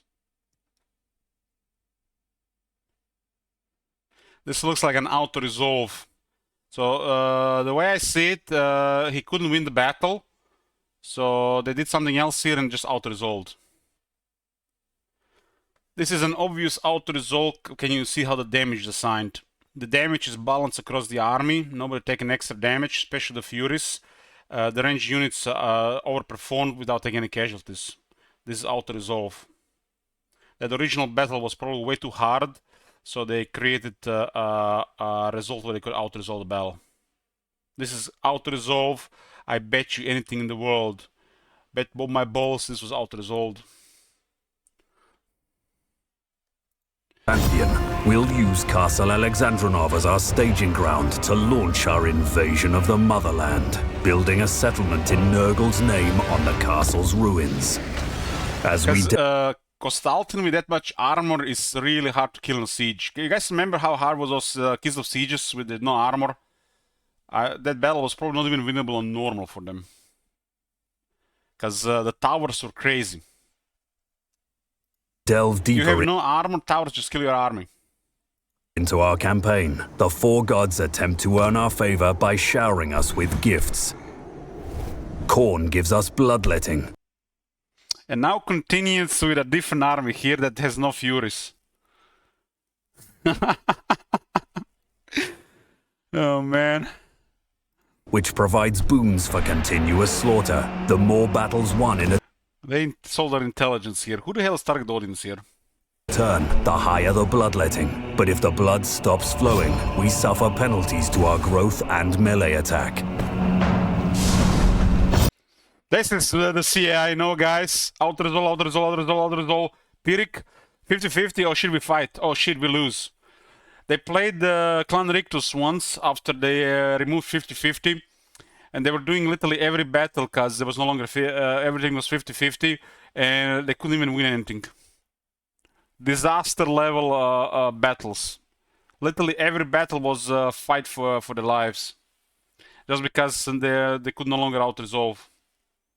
That page that introduced the 50-50, guys, remember?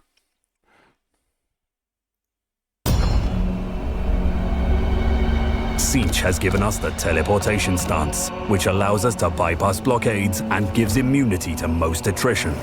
However, we must have a wind of magic reserve of 40 to use this gift, and cannot have moved in our current turn.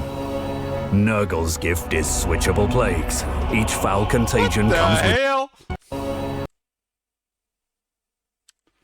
Where did you see that, and right? gives immunity to He has an army in a march stance in range, and I guess he's just showcasing the teleport. most attrition. However, we must have a wind of magic reserve of 40 to use this gift, and cannot have moved in our current turn. Nurgle's gift is switchable plagues. Each foul contagion comes with their own benefits and drawbacks. We'll be selecting Grey Fever for the Vanguard deployment. And Slanesh's gift is that of seduction. When facing off against an enemy in the moments before battle, we can employ Slanesh's charms to seduce a unit of the opposing army. The Bewitched unit will fight for us in the coming conflict. Each unit has a different seduction cost that, at this stage in the campaign, cannot exceed 2,000 favor.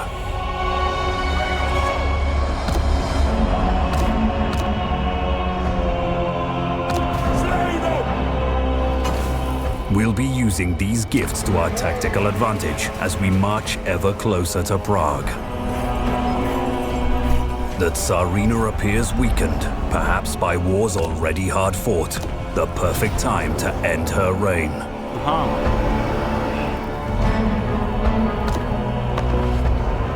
The cursed city is accustomed to chaos really sieges, but we mean... God damn, it didn't look like this in my game. This must be doctored, right? God damn, this looks really good. Even that thing in the distance gives you headaches. What is that thing called? Depth of field. Cursed city is accustomed to chaos sieges, but we mean to conquer it once and for all. A two-pronged attack with continuous artillery fire is enough to get us past the formidable walls. We take 2 quick victory points, forcing the Ice Queen's defenders to fall back and leaving our second invasion point with less resistance. With the pressure mounting and more victory points falling, the Tsarina enters the fray herself, but is soon overwhelmed.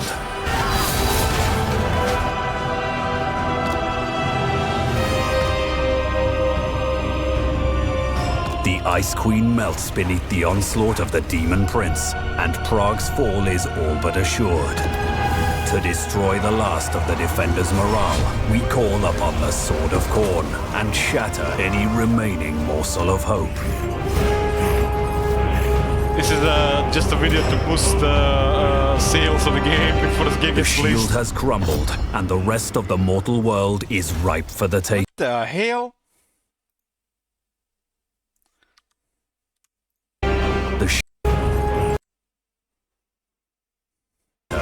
I'm not a doctor with these things, but what the hell? How do the Chaos Warriors of Khorne get killed? The Ice Queen melts beneath.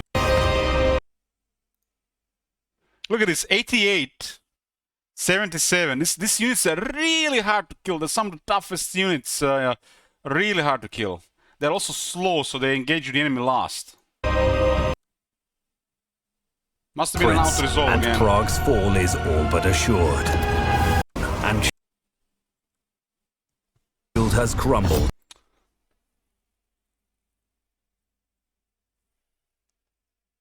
What the hell?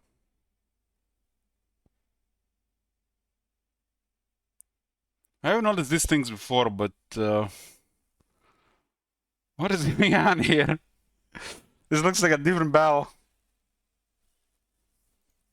And the rest of the mortal world. How the hell did those guys get killed in this battle? That's not possible.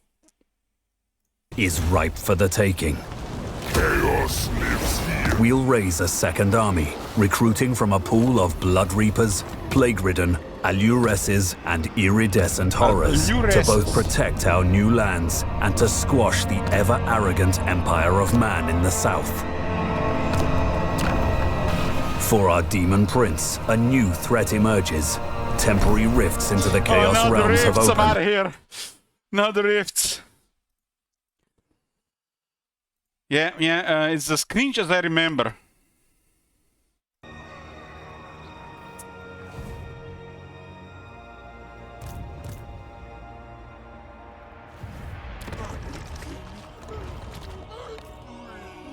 The rift stuff and the Realm of Chaos was cool, like for the first campaign or two, but after that it felt so repetitive.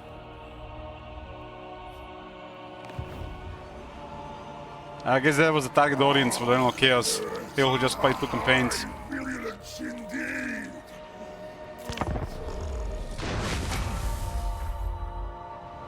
What the? They tried to ambush the guy and all got killed. What just happened?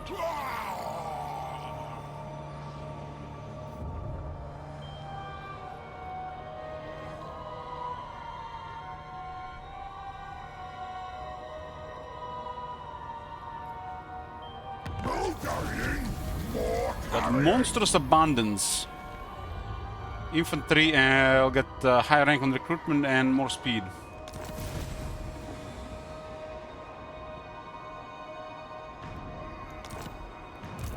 Yes. There was a battle, but they didn't occupy. That's bizarre. Lord Looks like we got another one, huh? Light. Plague bringer. We have a really bad RNG with the voodoo. Turn 6, still no access to plagues. We need more. I learned from some of previous Nurgle campaigns that you really gotta get this early. Gotta get this early, not just around bells. Rot weaver. I have no idea what had happened there. Reckoner.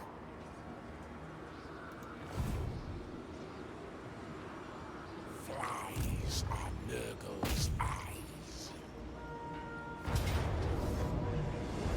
I guess they got sacked. For the Earth Father. Another for the Earth Father. Okay, all seeing eyes gone. We got him so fast there. Must have been this guy done it. He's rank 10. Oh nice, you got the infection building immediately. Reckoner of mortality. Okay. Got the Children of Nergal. This one is a passive ability of this lore. Every time the Plague-Ridden will cast a spell, the entire army will restore 0.8% of the health over 4 seconds.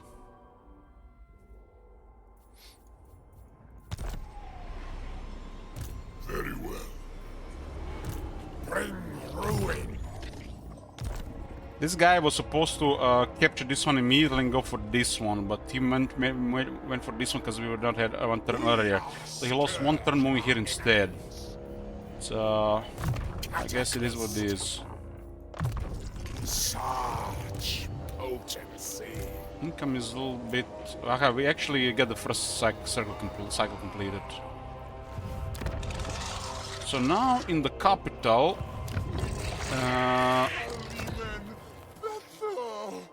it says 3 turns, huh? Unlock 2 plague bearers next turn again.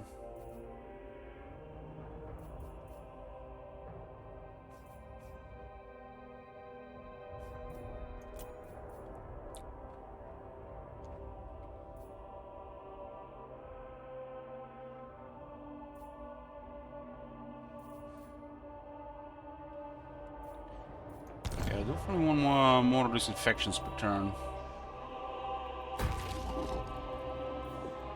Esteemed herald.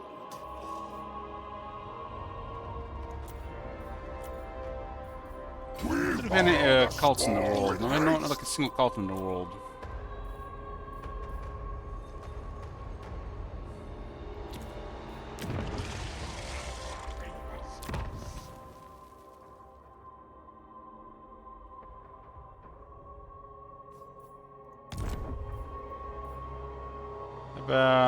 Not sure what the Nurgle ones do.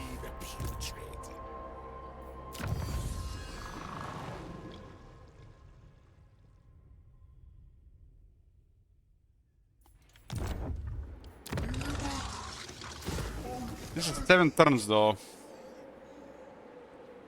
We gotta grow building earlier the other way around.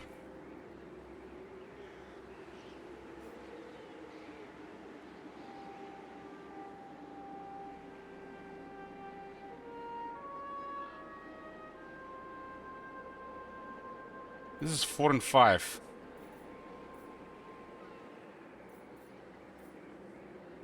Two, 4, 5, huh?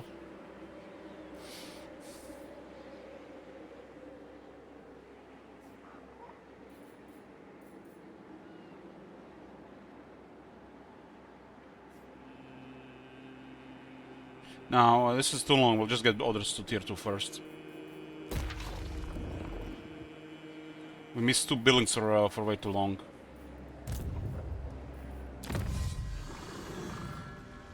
This will grant mass and expert charge defense to all demonic infantry. So you charge Plague Bearers. Contemplation brings reward. It's gonna be pretty chill with some buffers, huh? Boris is on the other side. He might have raw potential. I don't wanna Boris doing stuff in the Shroud. Yeah, Blumkools. Who seeks my audience?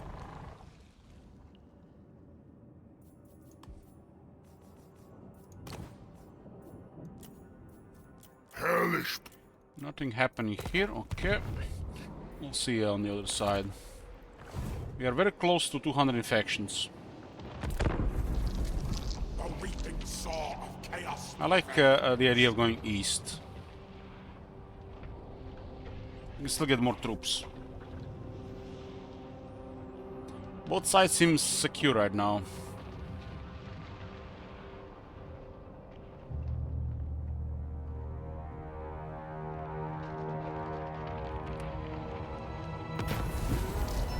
Oh, look at this. I get 4 Plague Bears now, or 2 Plague Toads. We're gonna be getting Plague Bears anyways, so it's not good here. Unless you want to recruit them immediately. This unit is hard to unlock right now. Hey, Scotty, hi. Potion of Toughness, and we unlock the Plagues, nice. Potion of Toughness is nice as well. This guy does get focused. Tools for cultivation. Maledicta. Winds are critical.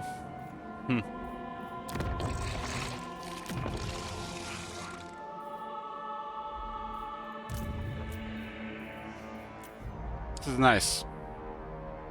Praise our odious deity. Ah, we got 3, not 2, huh? Infect the body. Taint the soul. Okay, this is the Plagues mechanic. You got symptoms on the right, and you get to cook something here. There is a starting point for the Plague. And sometimes you got a, what they call the Blessed Symptom. So, the starting one is here right now.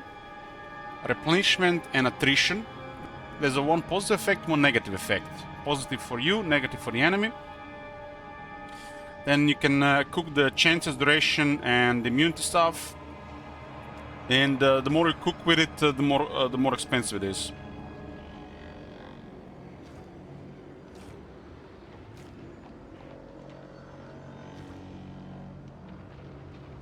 The Blessed Symptom might actually be worth it.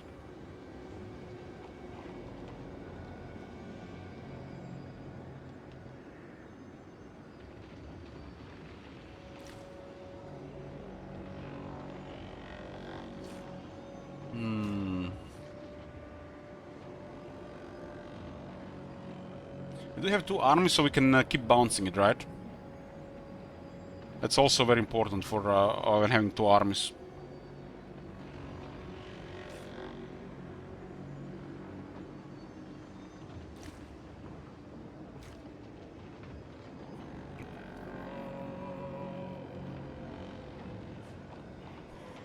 "15 armor is crazy for our army.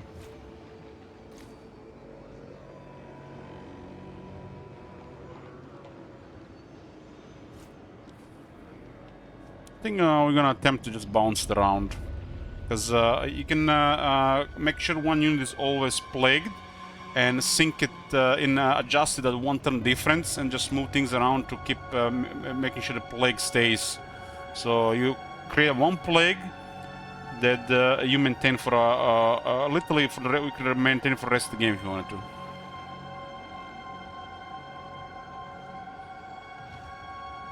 This is not critical. This is not critical. This is very powerful, especially against if you're gonna go against the borders with units.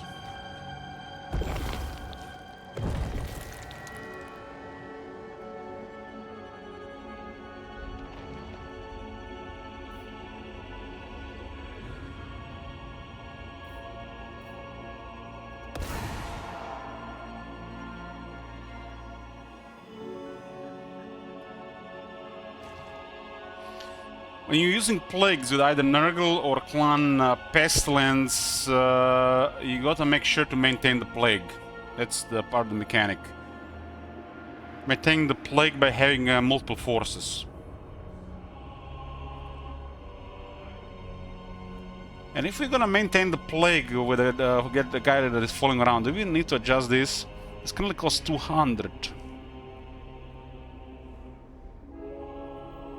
I don't think we have to adjust anything. We can just retain this for buildings.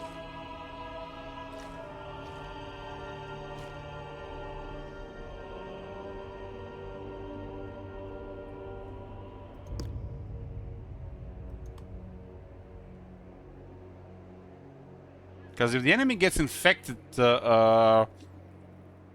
it's gonna do them just for... it's 2 turns is all we want.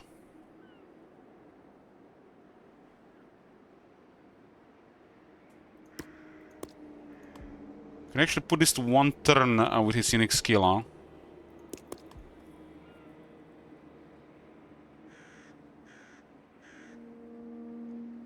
This doesn't do anything if we are going to manipulate it. This is questionable. Well, for this type of plague, this doesn't mean much. I think it's fine like this. May this run rampant! So now this army is under liquefying ears.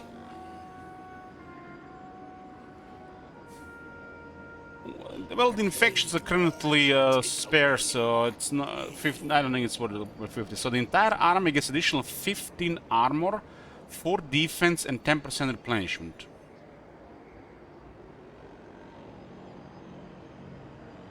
And if it spreads on non-Nurgle armies and settlements, they lose armor, defense, and suffer attrition.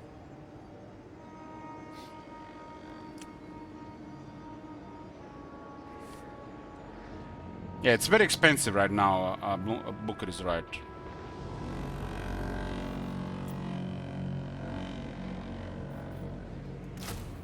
Let's get one more plague bearer here. We are not yet full! We want this at 2 turn difference, huh? How we delight! So basically, how we chain plagues is making sure that it's 1 turn difference, and make sure to remember it. I will show it next turn, Agneta. It's not really worth doing this turn. So this plague is currently... I'll explain how it works. So this plague is currently a 3 turn duration. The next turn will be 2 turn duration, but base duration is 3.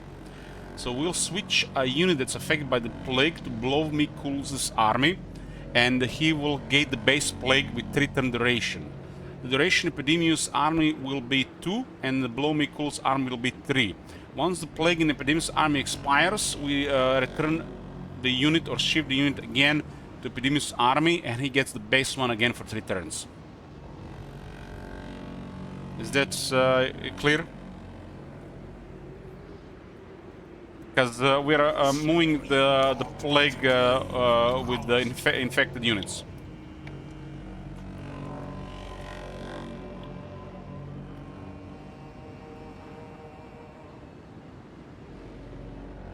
And this is how you maintain it on your armies. Outside this, it's a spread chance.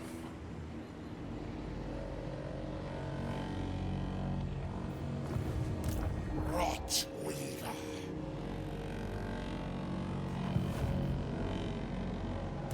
All shall fester. I wouldn't call it an exploit, Sleep Sun. This is a feature. Hopelessness, misery, decay, disease.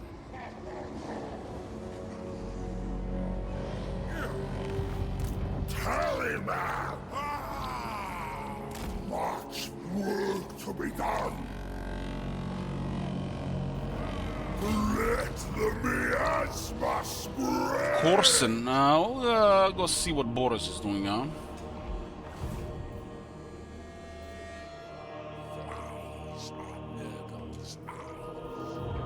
The Tally of Pestilence only works on the enemies, but it's too early for that.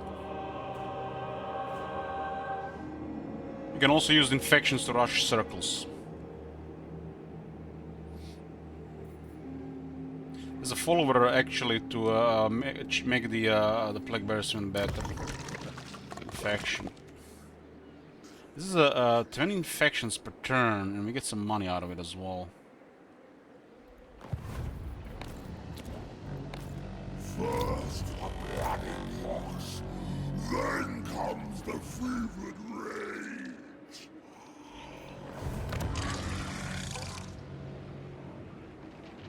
This guy gonna be really stuck with only one settlement. You fight on the side of true power. You can see that non-aggression from 15 went up to 17. I think it's +1 every 2 turns.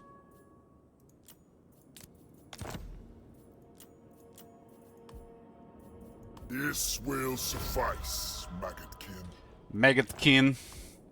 Got a military access. How much money does he have? You fight on the side of true power. Very poor money right now. He really needs that province. He's gonna be really poor without this province. If he doesn't get this province, really poor. This province doesn't do much for us right now.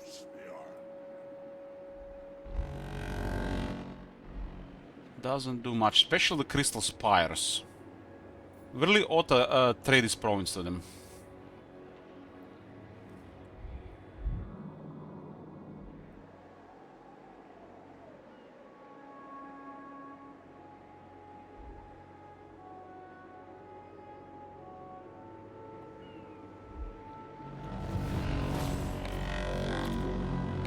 Infect the body, taint the soul.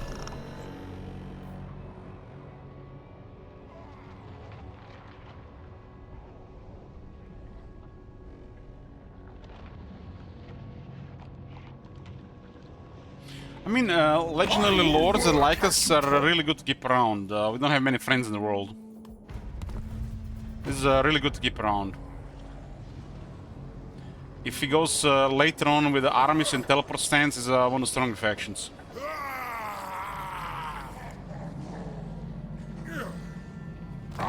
Hey, Jan, thanks. Oh my god. Have you seen that shit? Holy shit. What the hell? So you can see Epidemius is plague duration is on 2 turns. So Blomikuls will interact with the army and he'll just take 1 plague unit.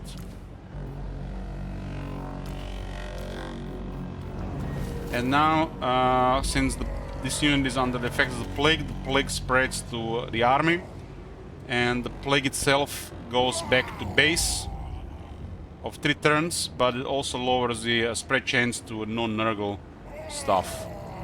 But this way we can just maintain it on the armies without reapplying the plague. This is not the best plague, but it's really strong to maintain for the early game. The armor defense and replenishment. And sometimes it might even spread the enemy. If the enemy loses armor defense against us, it's even better. The attrition doesn't do really much.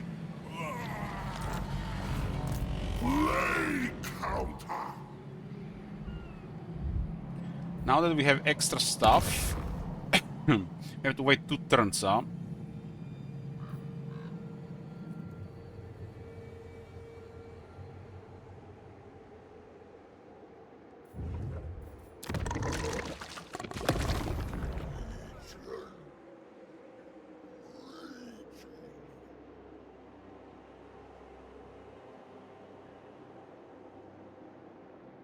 So it's kind of sad that you can just spare another one. You see this, Sleepy Sam? We cannot start another plague on a different turn. And this is why this is normal. Otherwise, you would never really spread anything.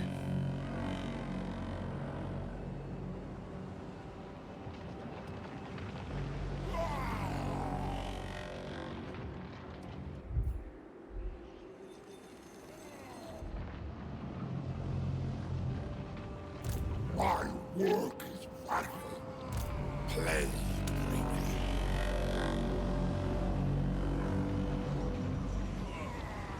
I obey. This is capital. This is really good for Warriors of Chaos, though. Boris does have a spooky army initially. Maledicta. If I use the remaining stuff, will not have money to construct, though.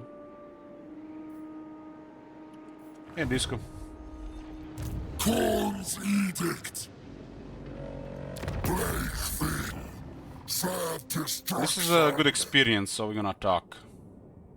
Absurd. You fight on the side of true power. These guys want enemies, but they won't be paid for it. What else is happening? Nothing really. Brocknell wants peace, they'll pay really nice for it. I'm also not gonna like it, but they're still worth it.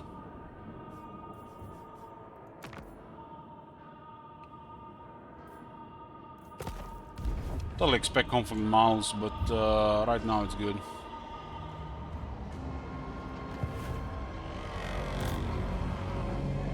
The winds are really not in our favor right now.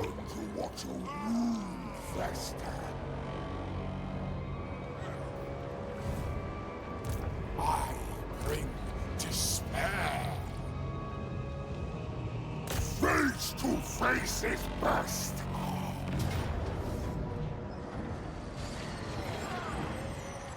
Solid Khorne defensive troops here. Let us introduce ourselves. With Nurgle's guidance. At once. The Warriors of Khorne do struggle against Plague Bears, though.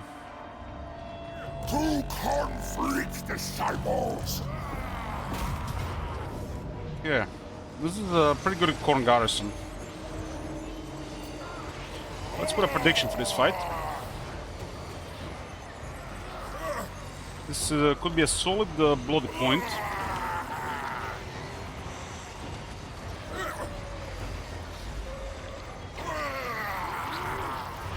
We don't have much power here.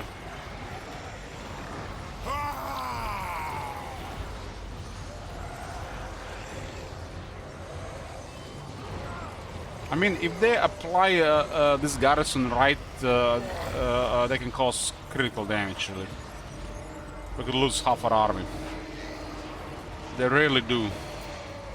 3 characters, huh? 2 don't have magic attacks. I mean, why I'm not really worried here. No magic attacks, no magic attacks, no magic attacks, no magic attacks, no magic attacks, no magic attacks, no magic attacks, no magic attacks. And we got 2 rot flies.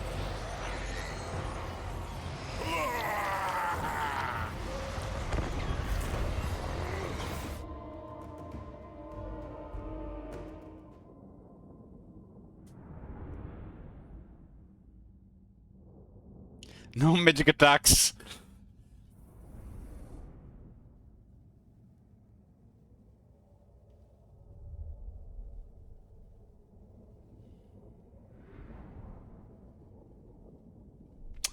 Howdy. Howdy. My name is Jed Masterson, and I'm a caravan boss for the Happy Trails Caravan Company. If you're hearing this, I have a job offer for you. I like this side. Happy Trails is organizing an expedition north into Utah, off the Long Then 15, go around here and it's we need a people. long way around. We're looking for long caravan road to fight here. guards, prospectors, couriers. If you're used to humping it across the waste, straight toward trouble, we want you. If you got a pip-boy, we definitely Gotta want play you. some Fallout soon. On the other hand, if you're a greenhorn or a city slicker spinning tales about your skills, you can kindly go hang. If we like your gumption, we'll pay you square and treat you fair. Find me, Jed Masterson, at the Northern Passage if you're interested. Luck to you. We also have Fecundity. Fecundity is pretty good for fights like this.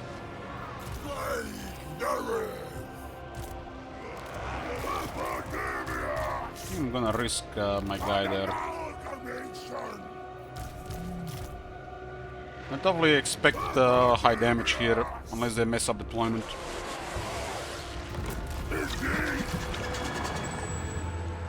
If you die in service to the eternal cycle of rebirth.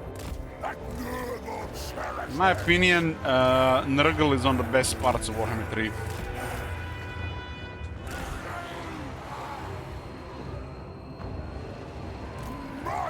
From the new factions. Absolutely.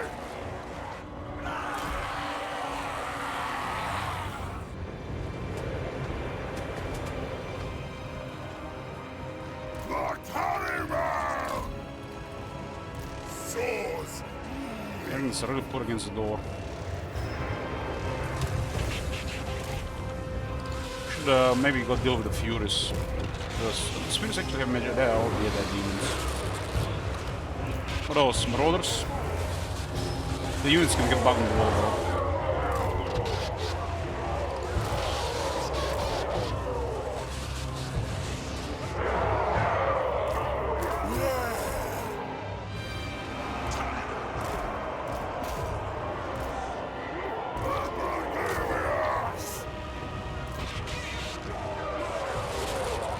Maybe we fight them a little bit on the wall. We gotta send some plague bearers in the wall.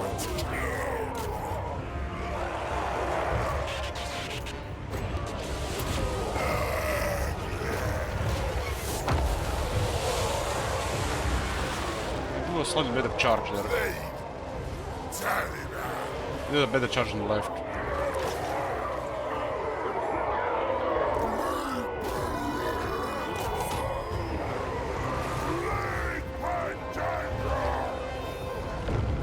Fury's killing rot flies. It's bad, man. It's because they outnumbered them.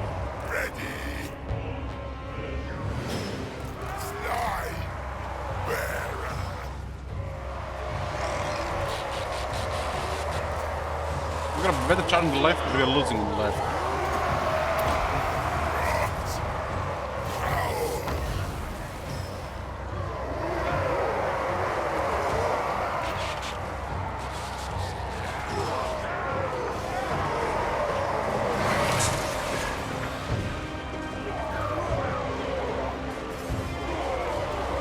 These guys doesn't seem like they're hitting them.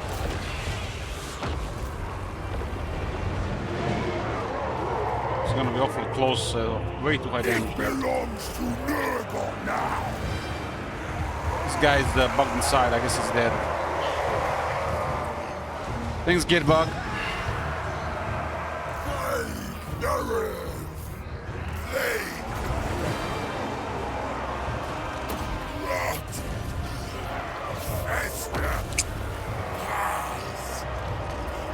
Never really gonna leave that one down. That happens still to this day. Reckoner on mortality.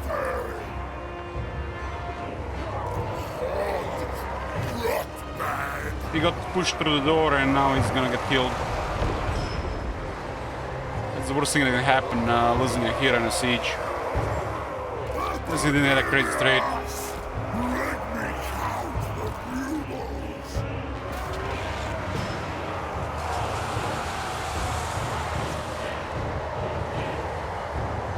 Constant reminder not to attack the doors of characters.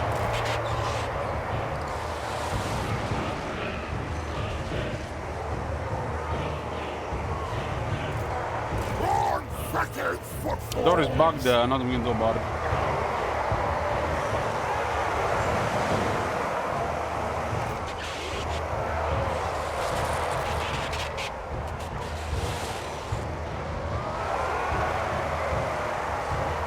If I send the rot flies on the wall, they're gonna get killed. We need fecundity active.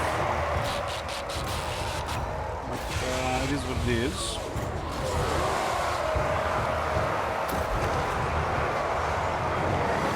Without that ability, this guy's gonna get hit way too hard. The door is bugged, we can't send our main units in the city.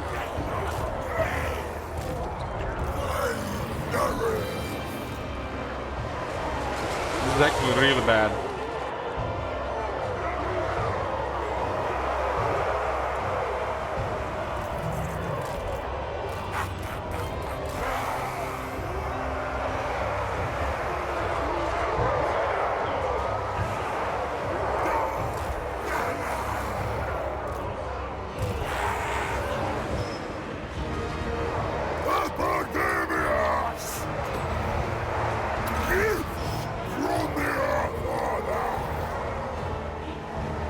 The Nurglings can go on the wall, and the Plague Bearers cannot win on their own. Basically, without the help of the other units, we can't even win this. My task is your task.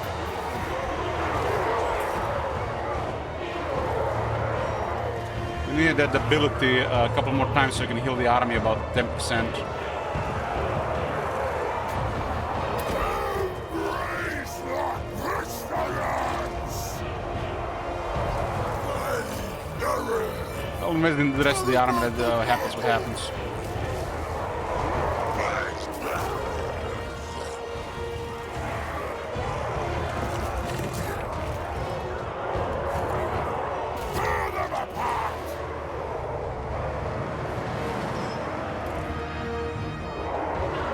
Bug is really bad here.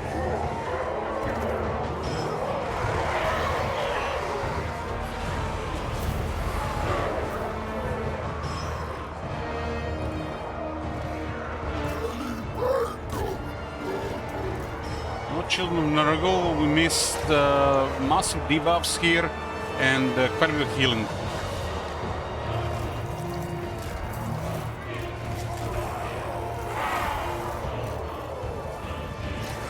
I should just send a unit to Plague Bearers on the door. I fucked that one up. It's like, Elich, you should know better than now.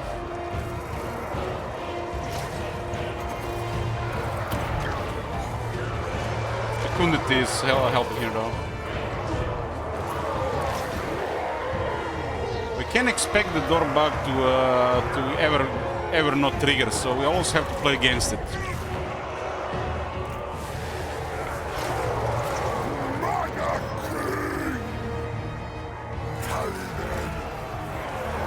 The Plague Drones did amazing on the wall. Killed most of their infantry.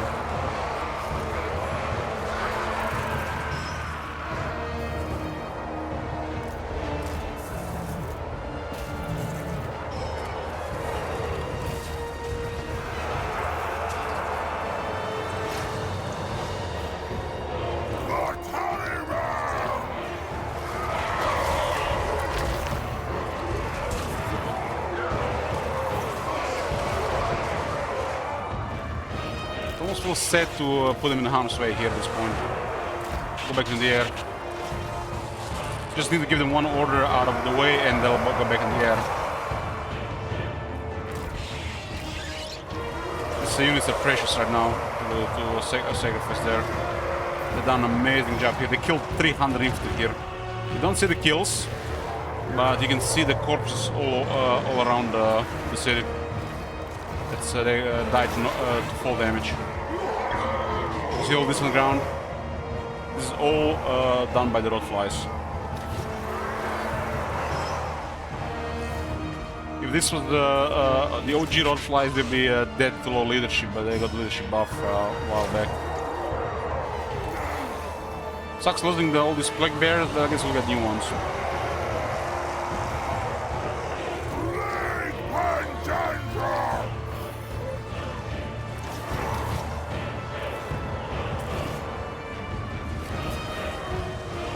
Nugget King!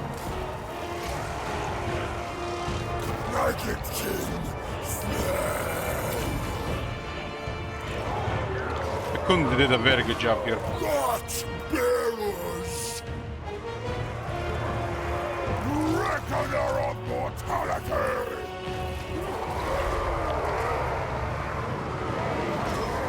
I think if we send these guys without another Fecundity, they're done for. Dora has been at the same health for a while now.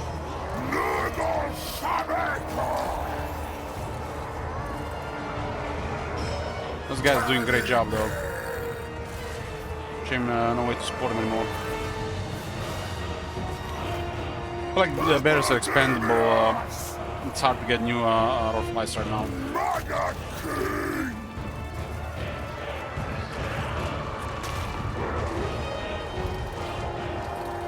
If our hero was alive, this would be pretty straightforward. The Dorbag prevent half our army from fighting.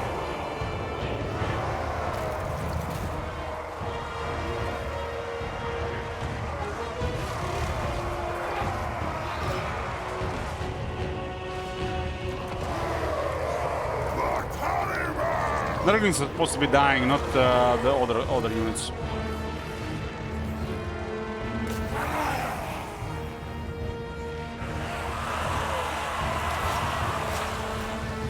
I will add to the tally myself!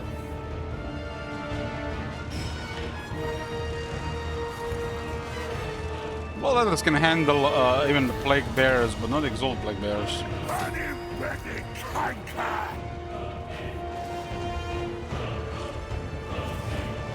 Looks like a close victory. The Pirk.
Yeah, I mean, it's a reminder the door bug exists.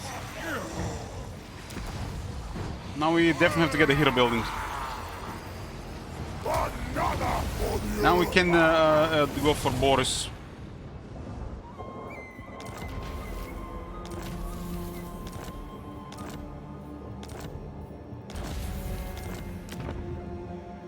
Not one more Kistevite will succumb. Doesn't look like it has before. potential though.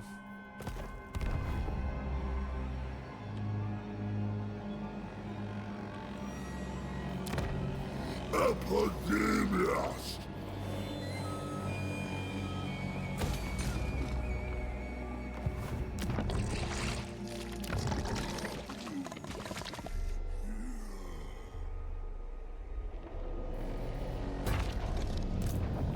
Losing the hero is definitely the setback, but it is what it is.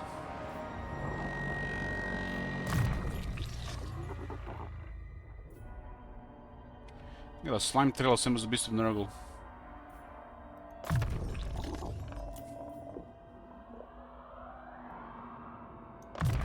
In fact, this one is missing a third effect like the newer factions. We mature as do our pathogens! Yeah, they totally forgot about some flavor all around for the chaos. I bring despair! Proctor of Pestilence! This one is, what, 8 turns cooldown. It's too long. Plague Pandandrum! The Howling Citadel should just be transferred to these guys. When I am all powerful, there will be a place for you. This is the bad place for us. Reckoner! If that battle was lower casualties, we went directly for Boris, but there's no urgency to do it.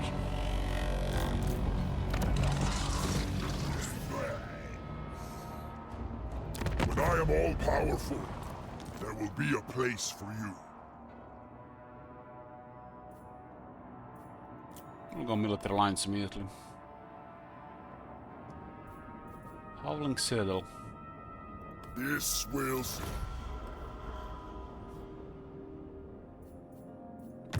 Howling Citadel. They made a Nurgle settlement now. Put outpost there.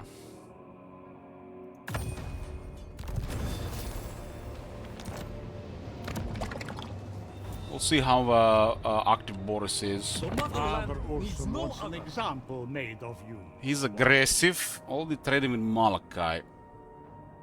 But his military looks questionable right now. We'll see what happens in 3 turns.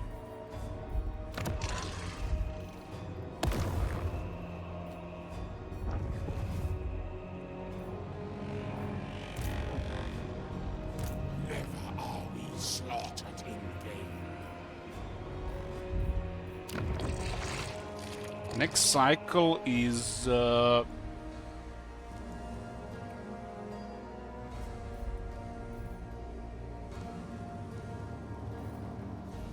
there's gonna be 1 exalted plague bearer up there.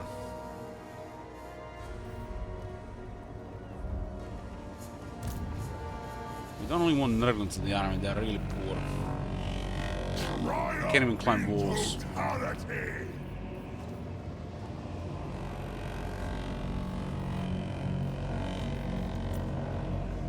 This one is on 10.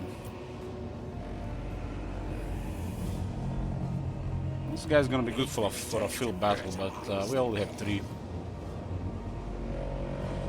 Might as well get this so they start replenishing already. We are not yet all. We lost, what, 2 in the battle?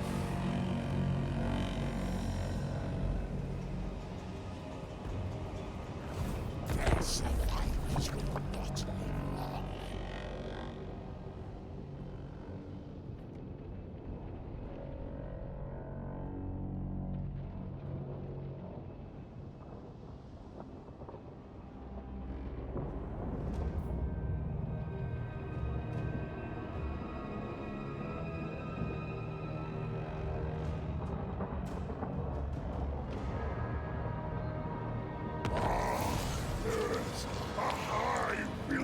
Indeed.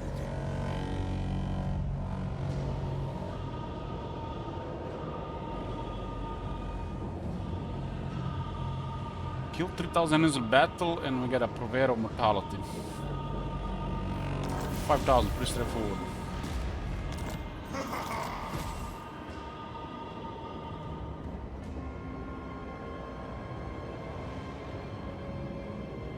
It's kind of like the old poison now.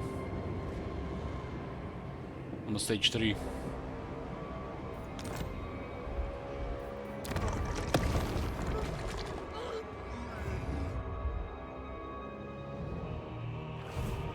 Tallymen! They got My conquest. what is this? Where the hell did this army come from?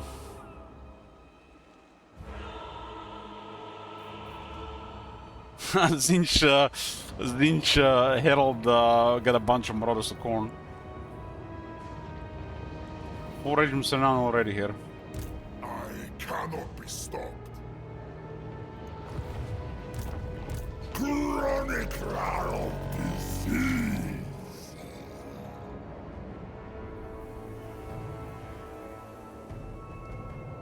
Not one more, Christian. Doesn't look like he has a lot of military. Look at this guy's with rank 2. Don't anger me.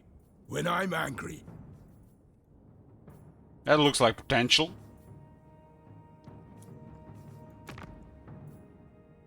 Reaper Horn Tribe. I only deal in 2 commodities.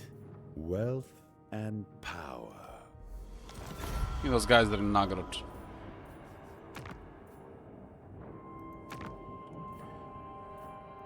We see Malachi has 1 settlement. That's a strong army.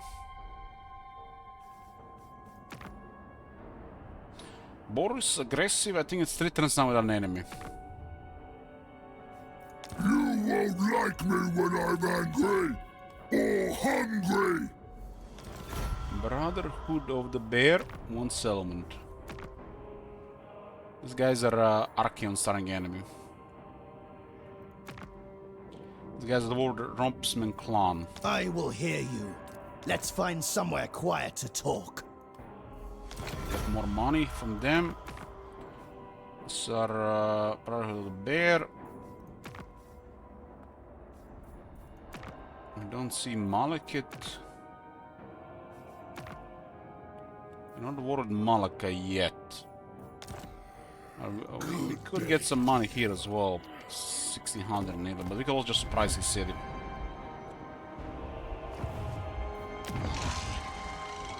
Kinda sucks leaving this area now without a hero. Oh, that's definitely feels like a setback.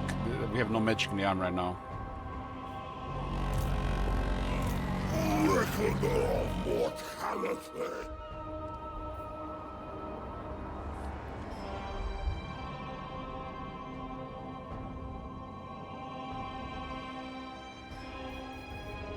No time to waste.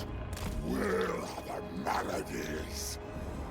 Winds keep being negative, huh? Let the miasma spread. Play, bringer.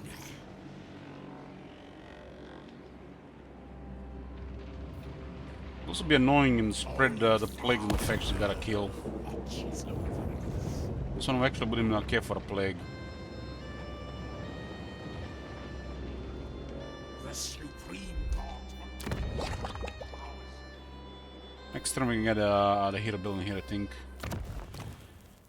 Yeah.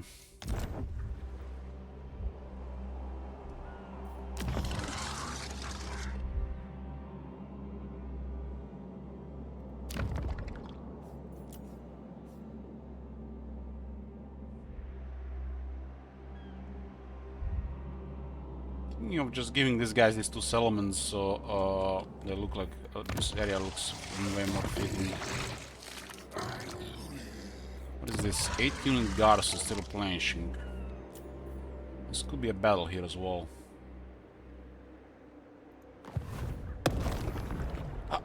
Let's just wait for it.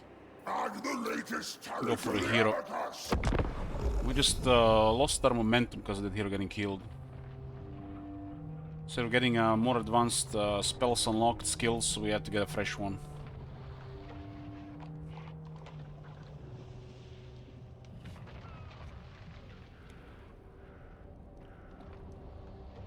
Welcome to the court of contagion.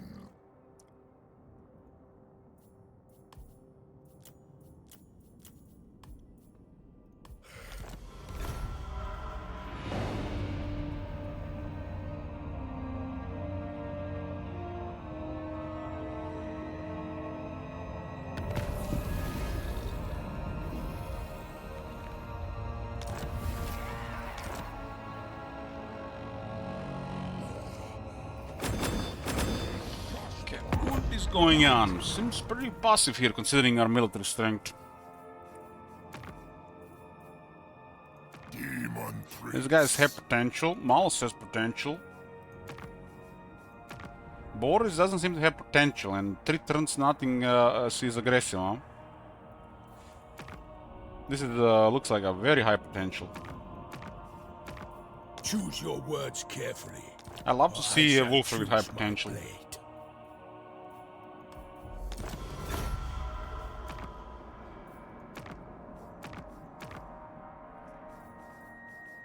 Potential is a guesstimate thing. You have to observe it to make a conclusion about it.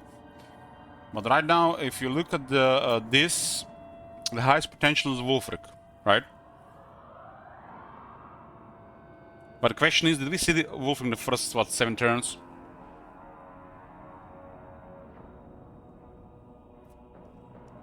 This looks like very poor potential here. But it's also too early to make a conclusion.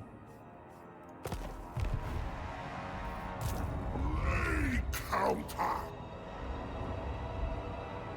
Power, still negative, huh? Cataclysm.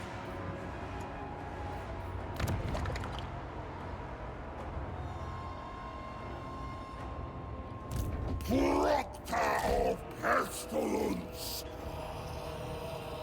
Yeah, but he's not recruiting top manager. If he had potential, he would have been recruiting. Blessed be the pure. You see what the prince is doing?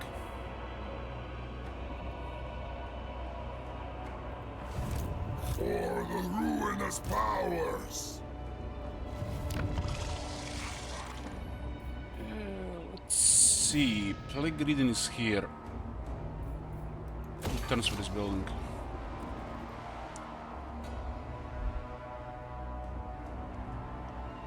Two, three, four. The building, and this is a thing in this faction. They actually put hero recruit on the defense buildings.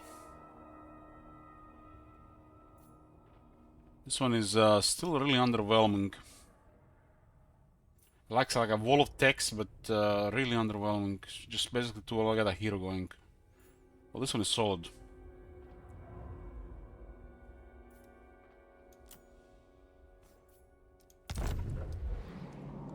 How much money does he have, considering Once I his achieve spam? true godhood, you may serve me. Crystal Spires. It does look like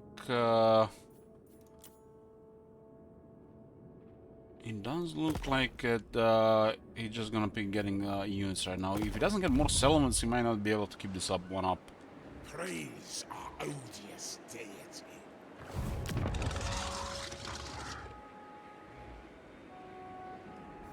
Yeah, it's exactly like this top manager. So I get higher tier stuff to keep the capacity. Leadership and further physical resistance for demonic infantry. With Impedimous' Legend Lord skill, this will put these guys to 35 his resist. A gift from the earth, Father. We're about to lose the plague. Decay brings life.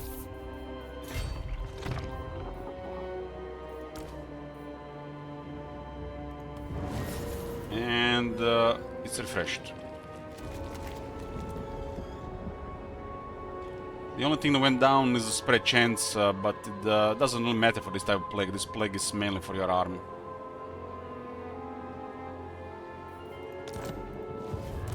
So duration would have a purpose if your armies would go the distance. So you want to then max duration.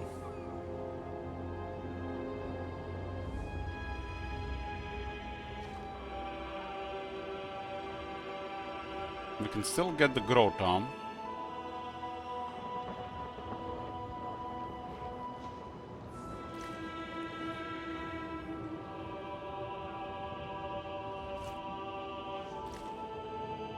The same play can be created. This one actually can fuck up with Boris.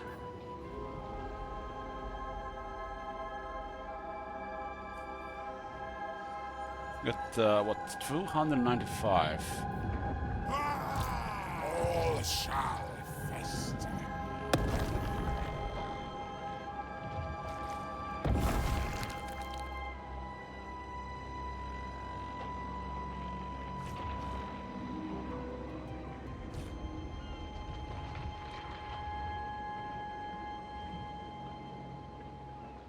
Only -1 local recruitment capacity. This is a massive debuff.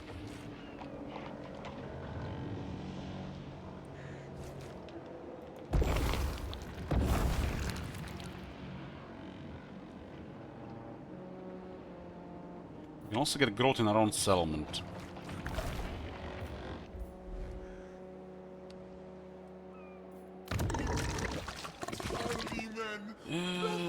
Plague duration +1 turns.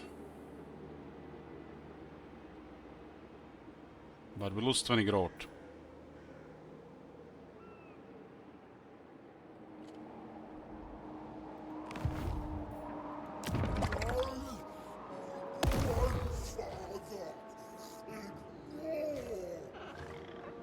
Shame the adjacent symptoms are not good other than the growth.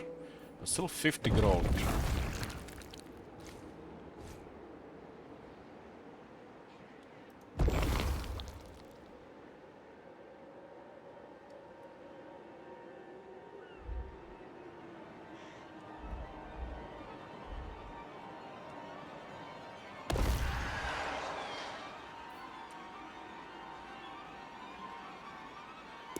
With a command move the additional turn.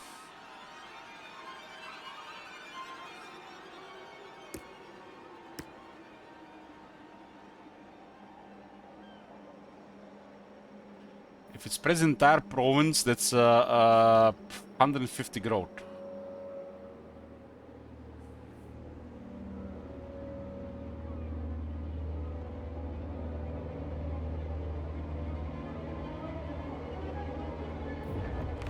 It's probably still better to spread with this. For an extra turn at this point. Tallymen.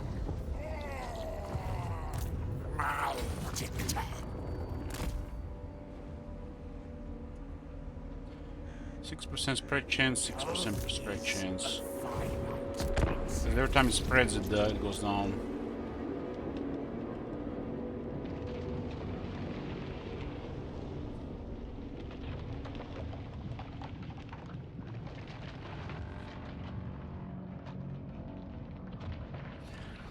I like there can be only one policy igniter, which we can back it up.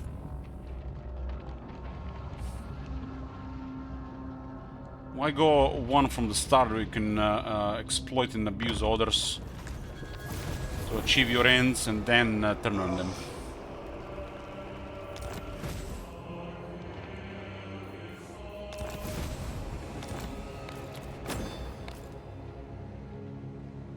Infect the body, taint the soul.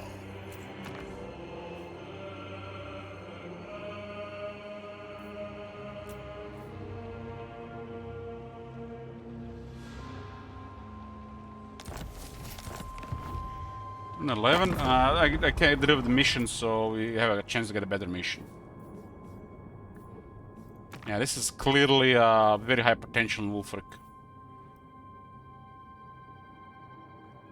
Boris hasn't recruited a unit in several turns.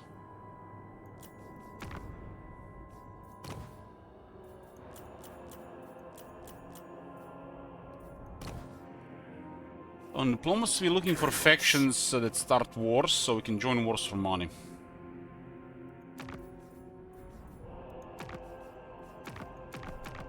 Nobody knew.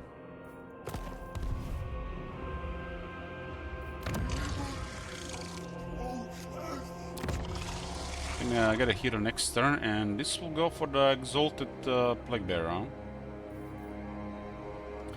Forest of Decay, Plagues.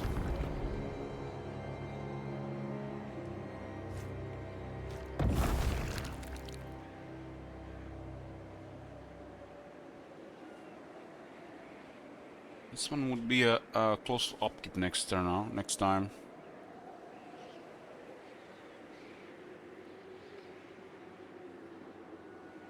Faster cycling on basic military buildings.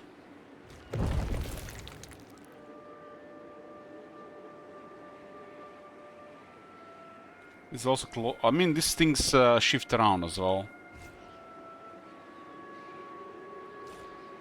We got the replenishment here, so this one doesn't matter that much. I mean, this or this one is the same here. Who knows what's gonna be in the next next thing? This is immediate 4 turns now, huh? Let's get a long one, so we get to enjoy the growth for a while.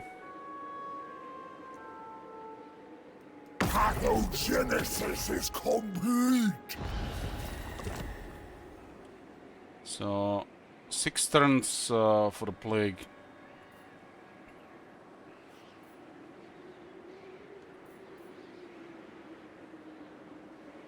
And that puts growth to double. We'll put this one still at 20 growth though.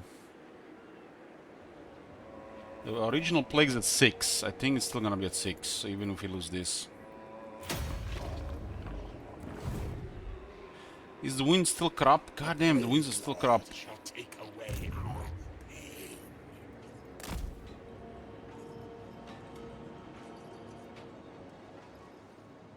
Oh man, unlucky boys, my bad. My bad.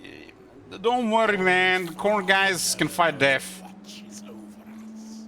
They're taking attrition from the plague. Lord of Blight. On the trail to despair. The malignant march. The Plague Lord demands Now it's at the patience. lowest 5% spread chance, huh?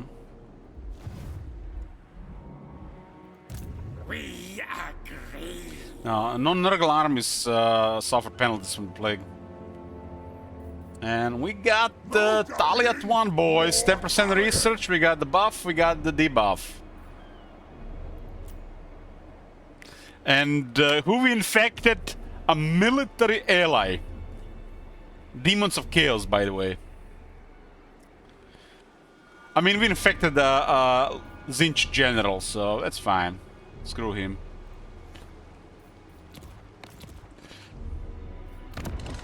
Screw him.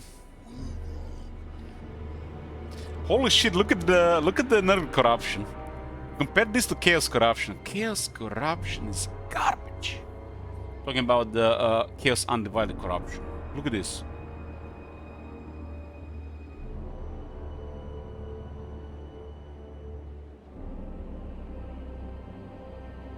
Why is the Chaos undivided so shit? This and the Vampire corruption might be the only really good ones.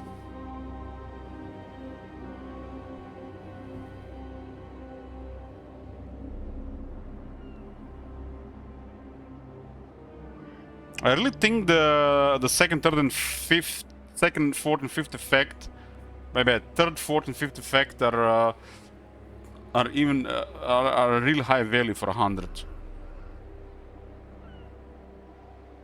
This would be good even if it was a third value.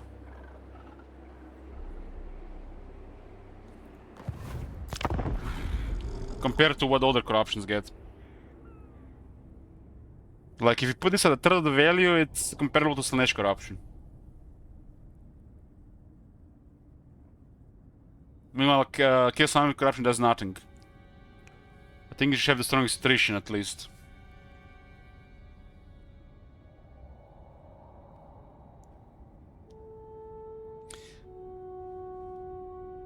How we delight in sorrow. Vile Seed. It's a talisman that gives regeneration, huh? Why did they put use a talisman of preservation? 8 technologies to unlock that one. Oh, the plague is spread. Who got plagued?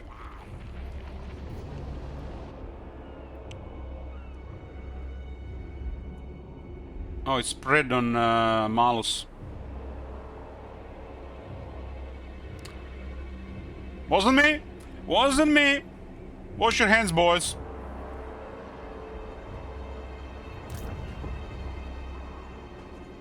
Praise our odious deity.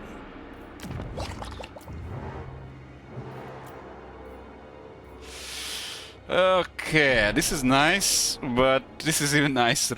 God dang, look at this, 2 good ones. Look at this, man. This is like 3 generic traits in one. That's how we create a main trait.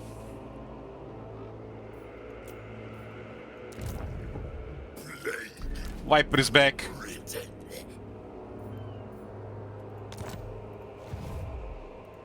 Plague Pandandrum.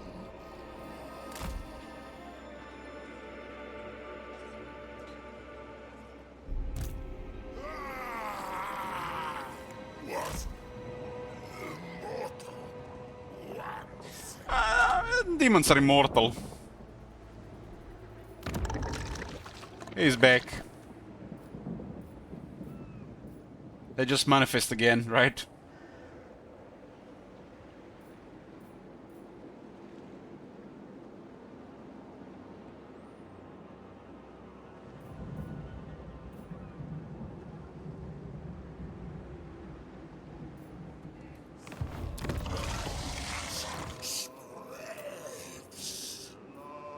Diabolic Splendor, why is this in the game? Why is this still in the game?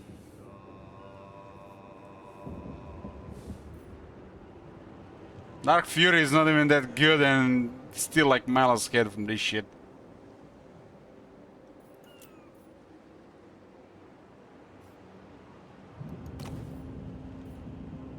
The moment I see heroes get traits like this, I don't want to use heroes. That's how it is, man. I have played so many campaigns that I don't even care anymore. It's like... It's an anti-fun thing. You don't need good traits, but the amount of hours I play these games, if I don't get what I want, I'm not gonna use it.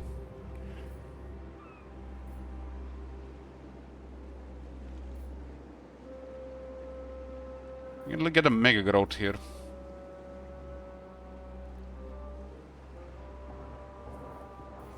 But we can add more troops to the army if we get another microbial bog.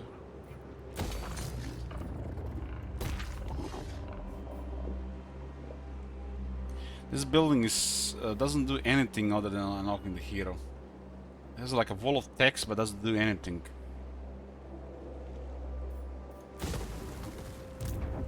Reckoner! 50 to complete. We'll complete next turn now. This one requires tier 3. Last cycle is really strong. 3 of these guys.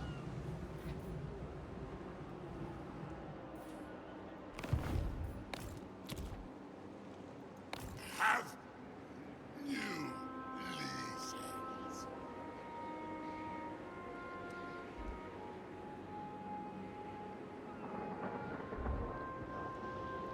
It will be What is this? a pleasure.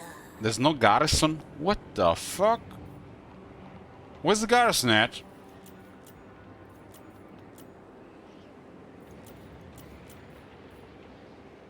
They forgot to put garrison troops on this faction.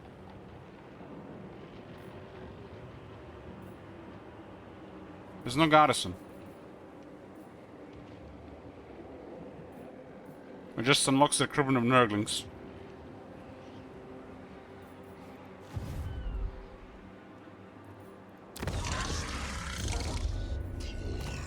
Makes no sense they have no garrison.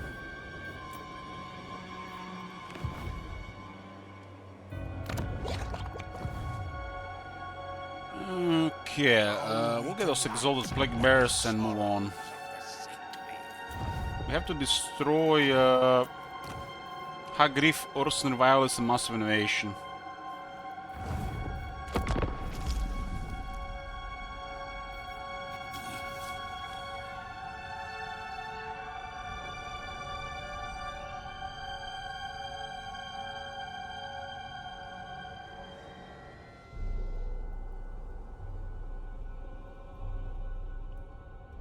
The trade system is really a really big anti-fun factor in the game.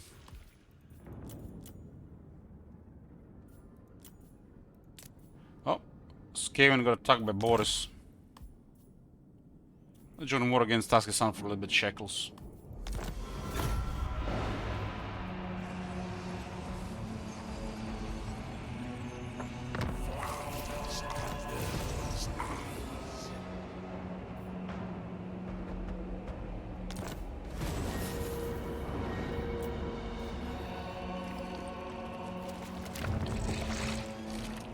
$180 growth. Plague is over double their growth.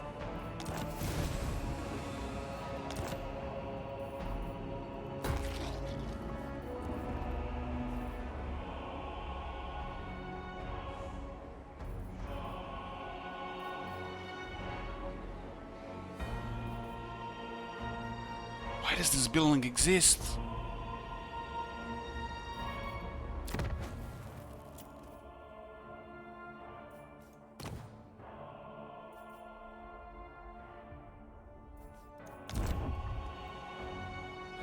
35 infection per turn seem okay.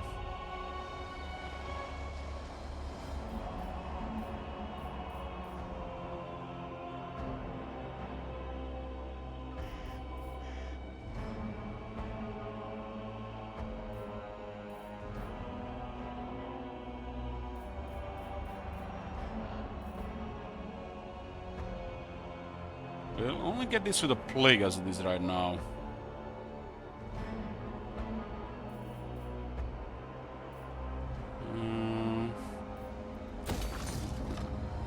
Let's see the other heroes. The king. Tallymen!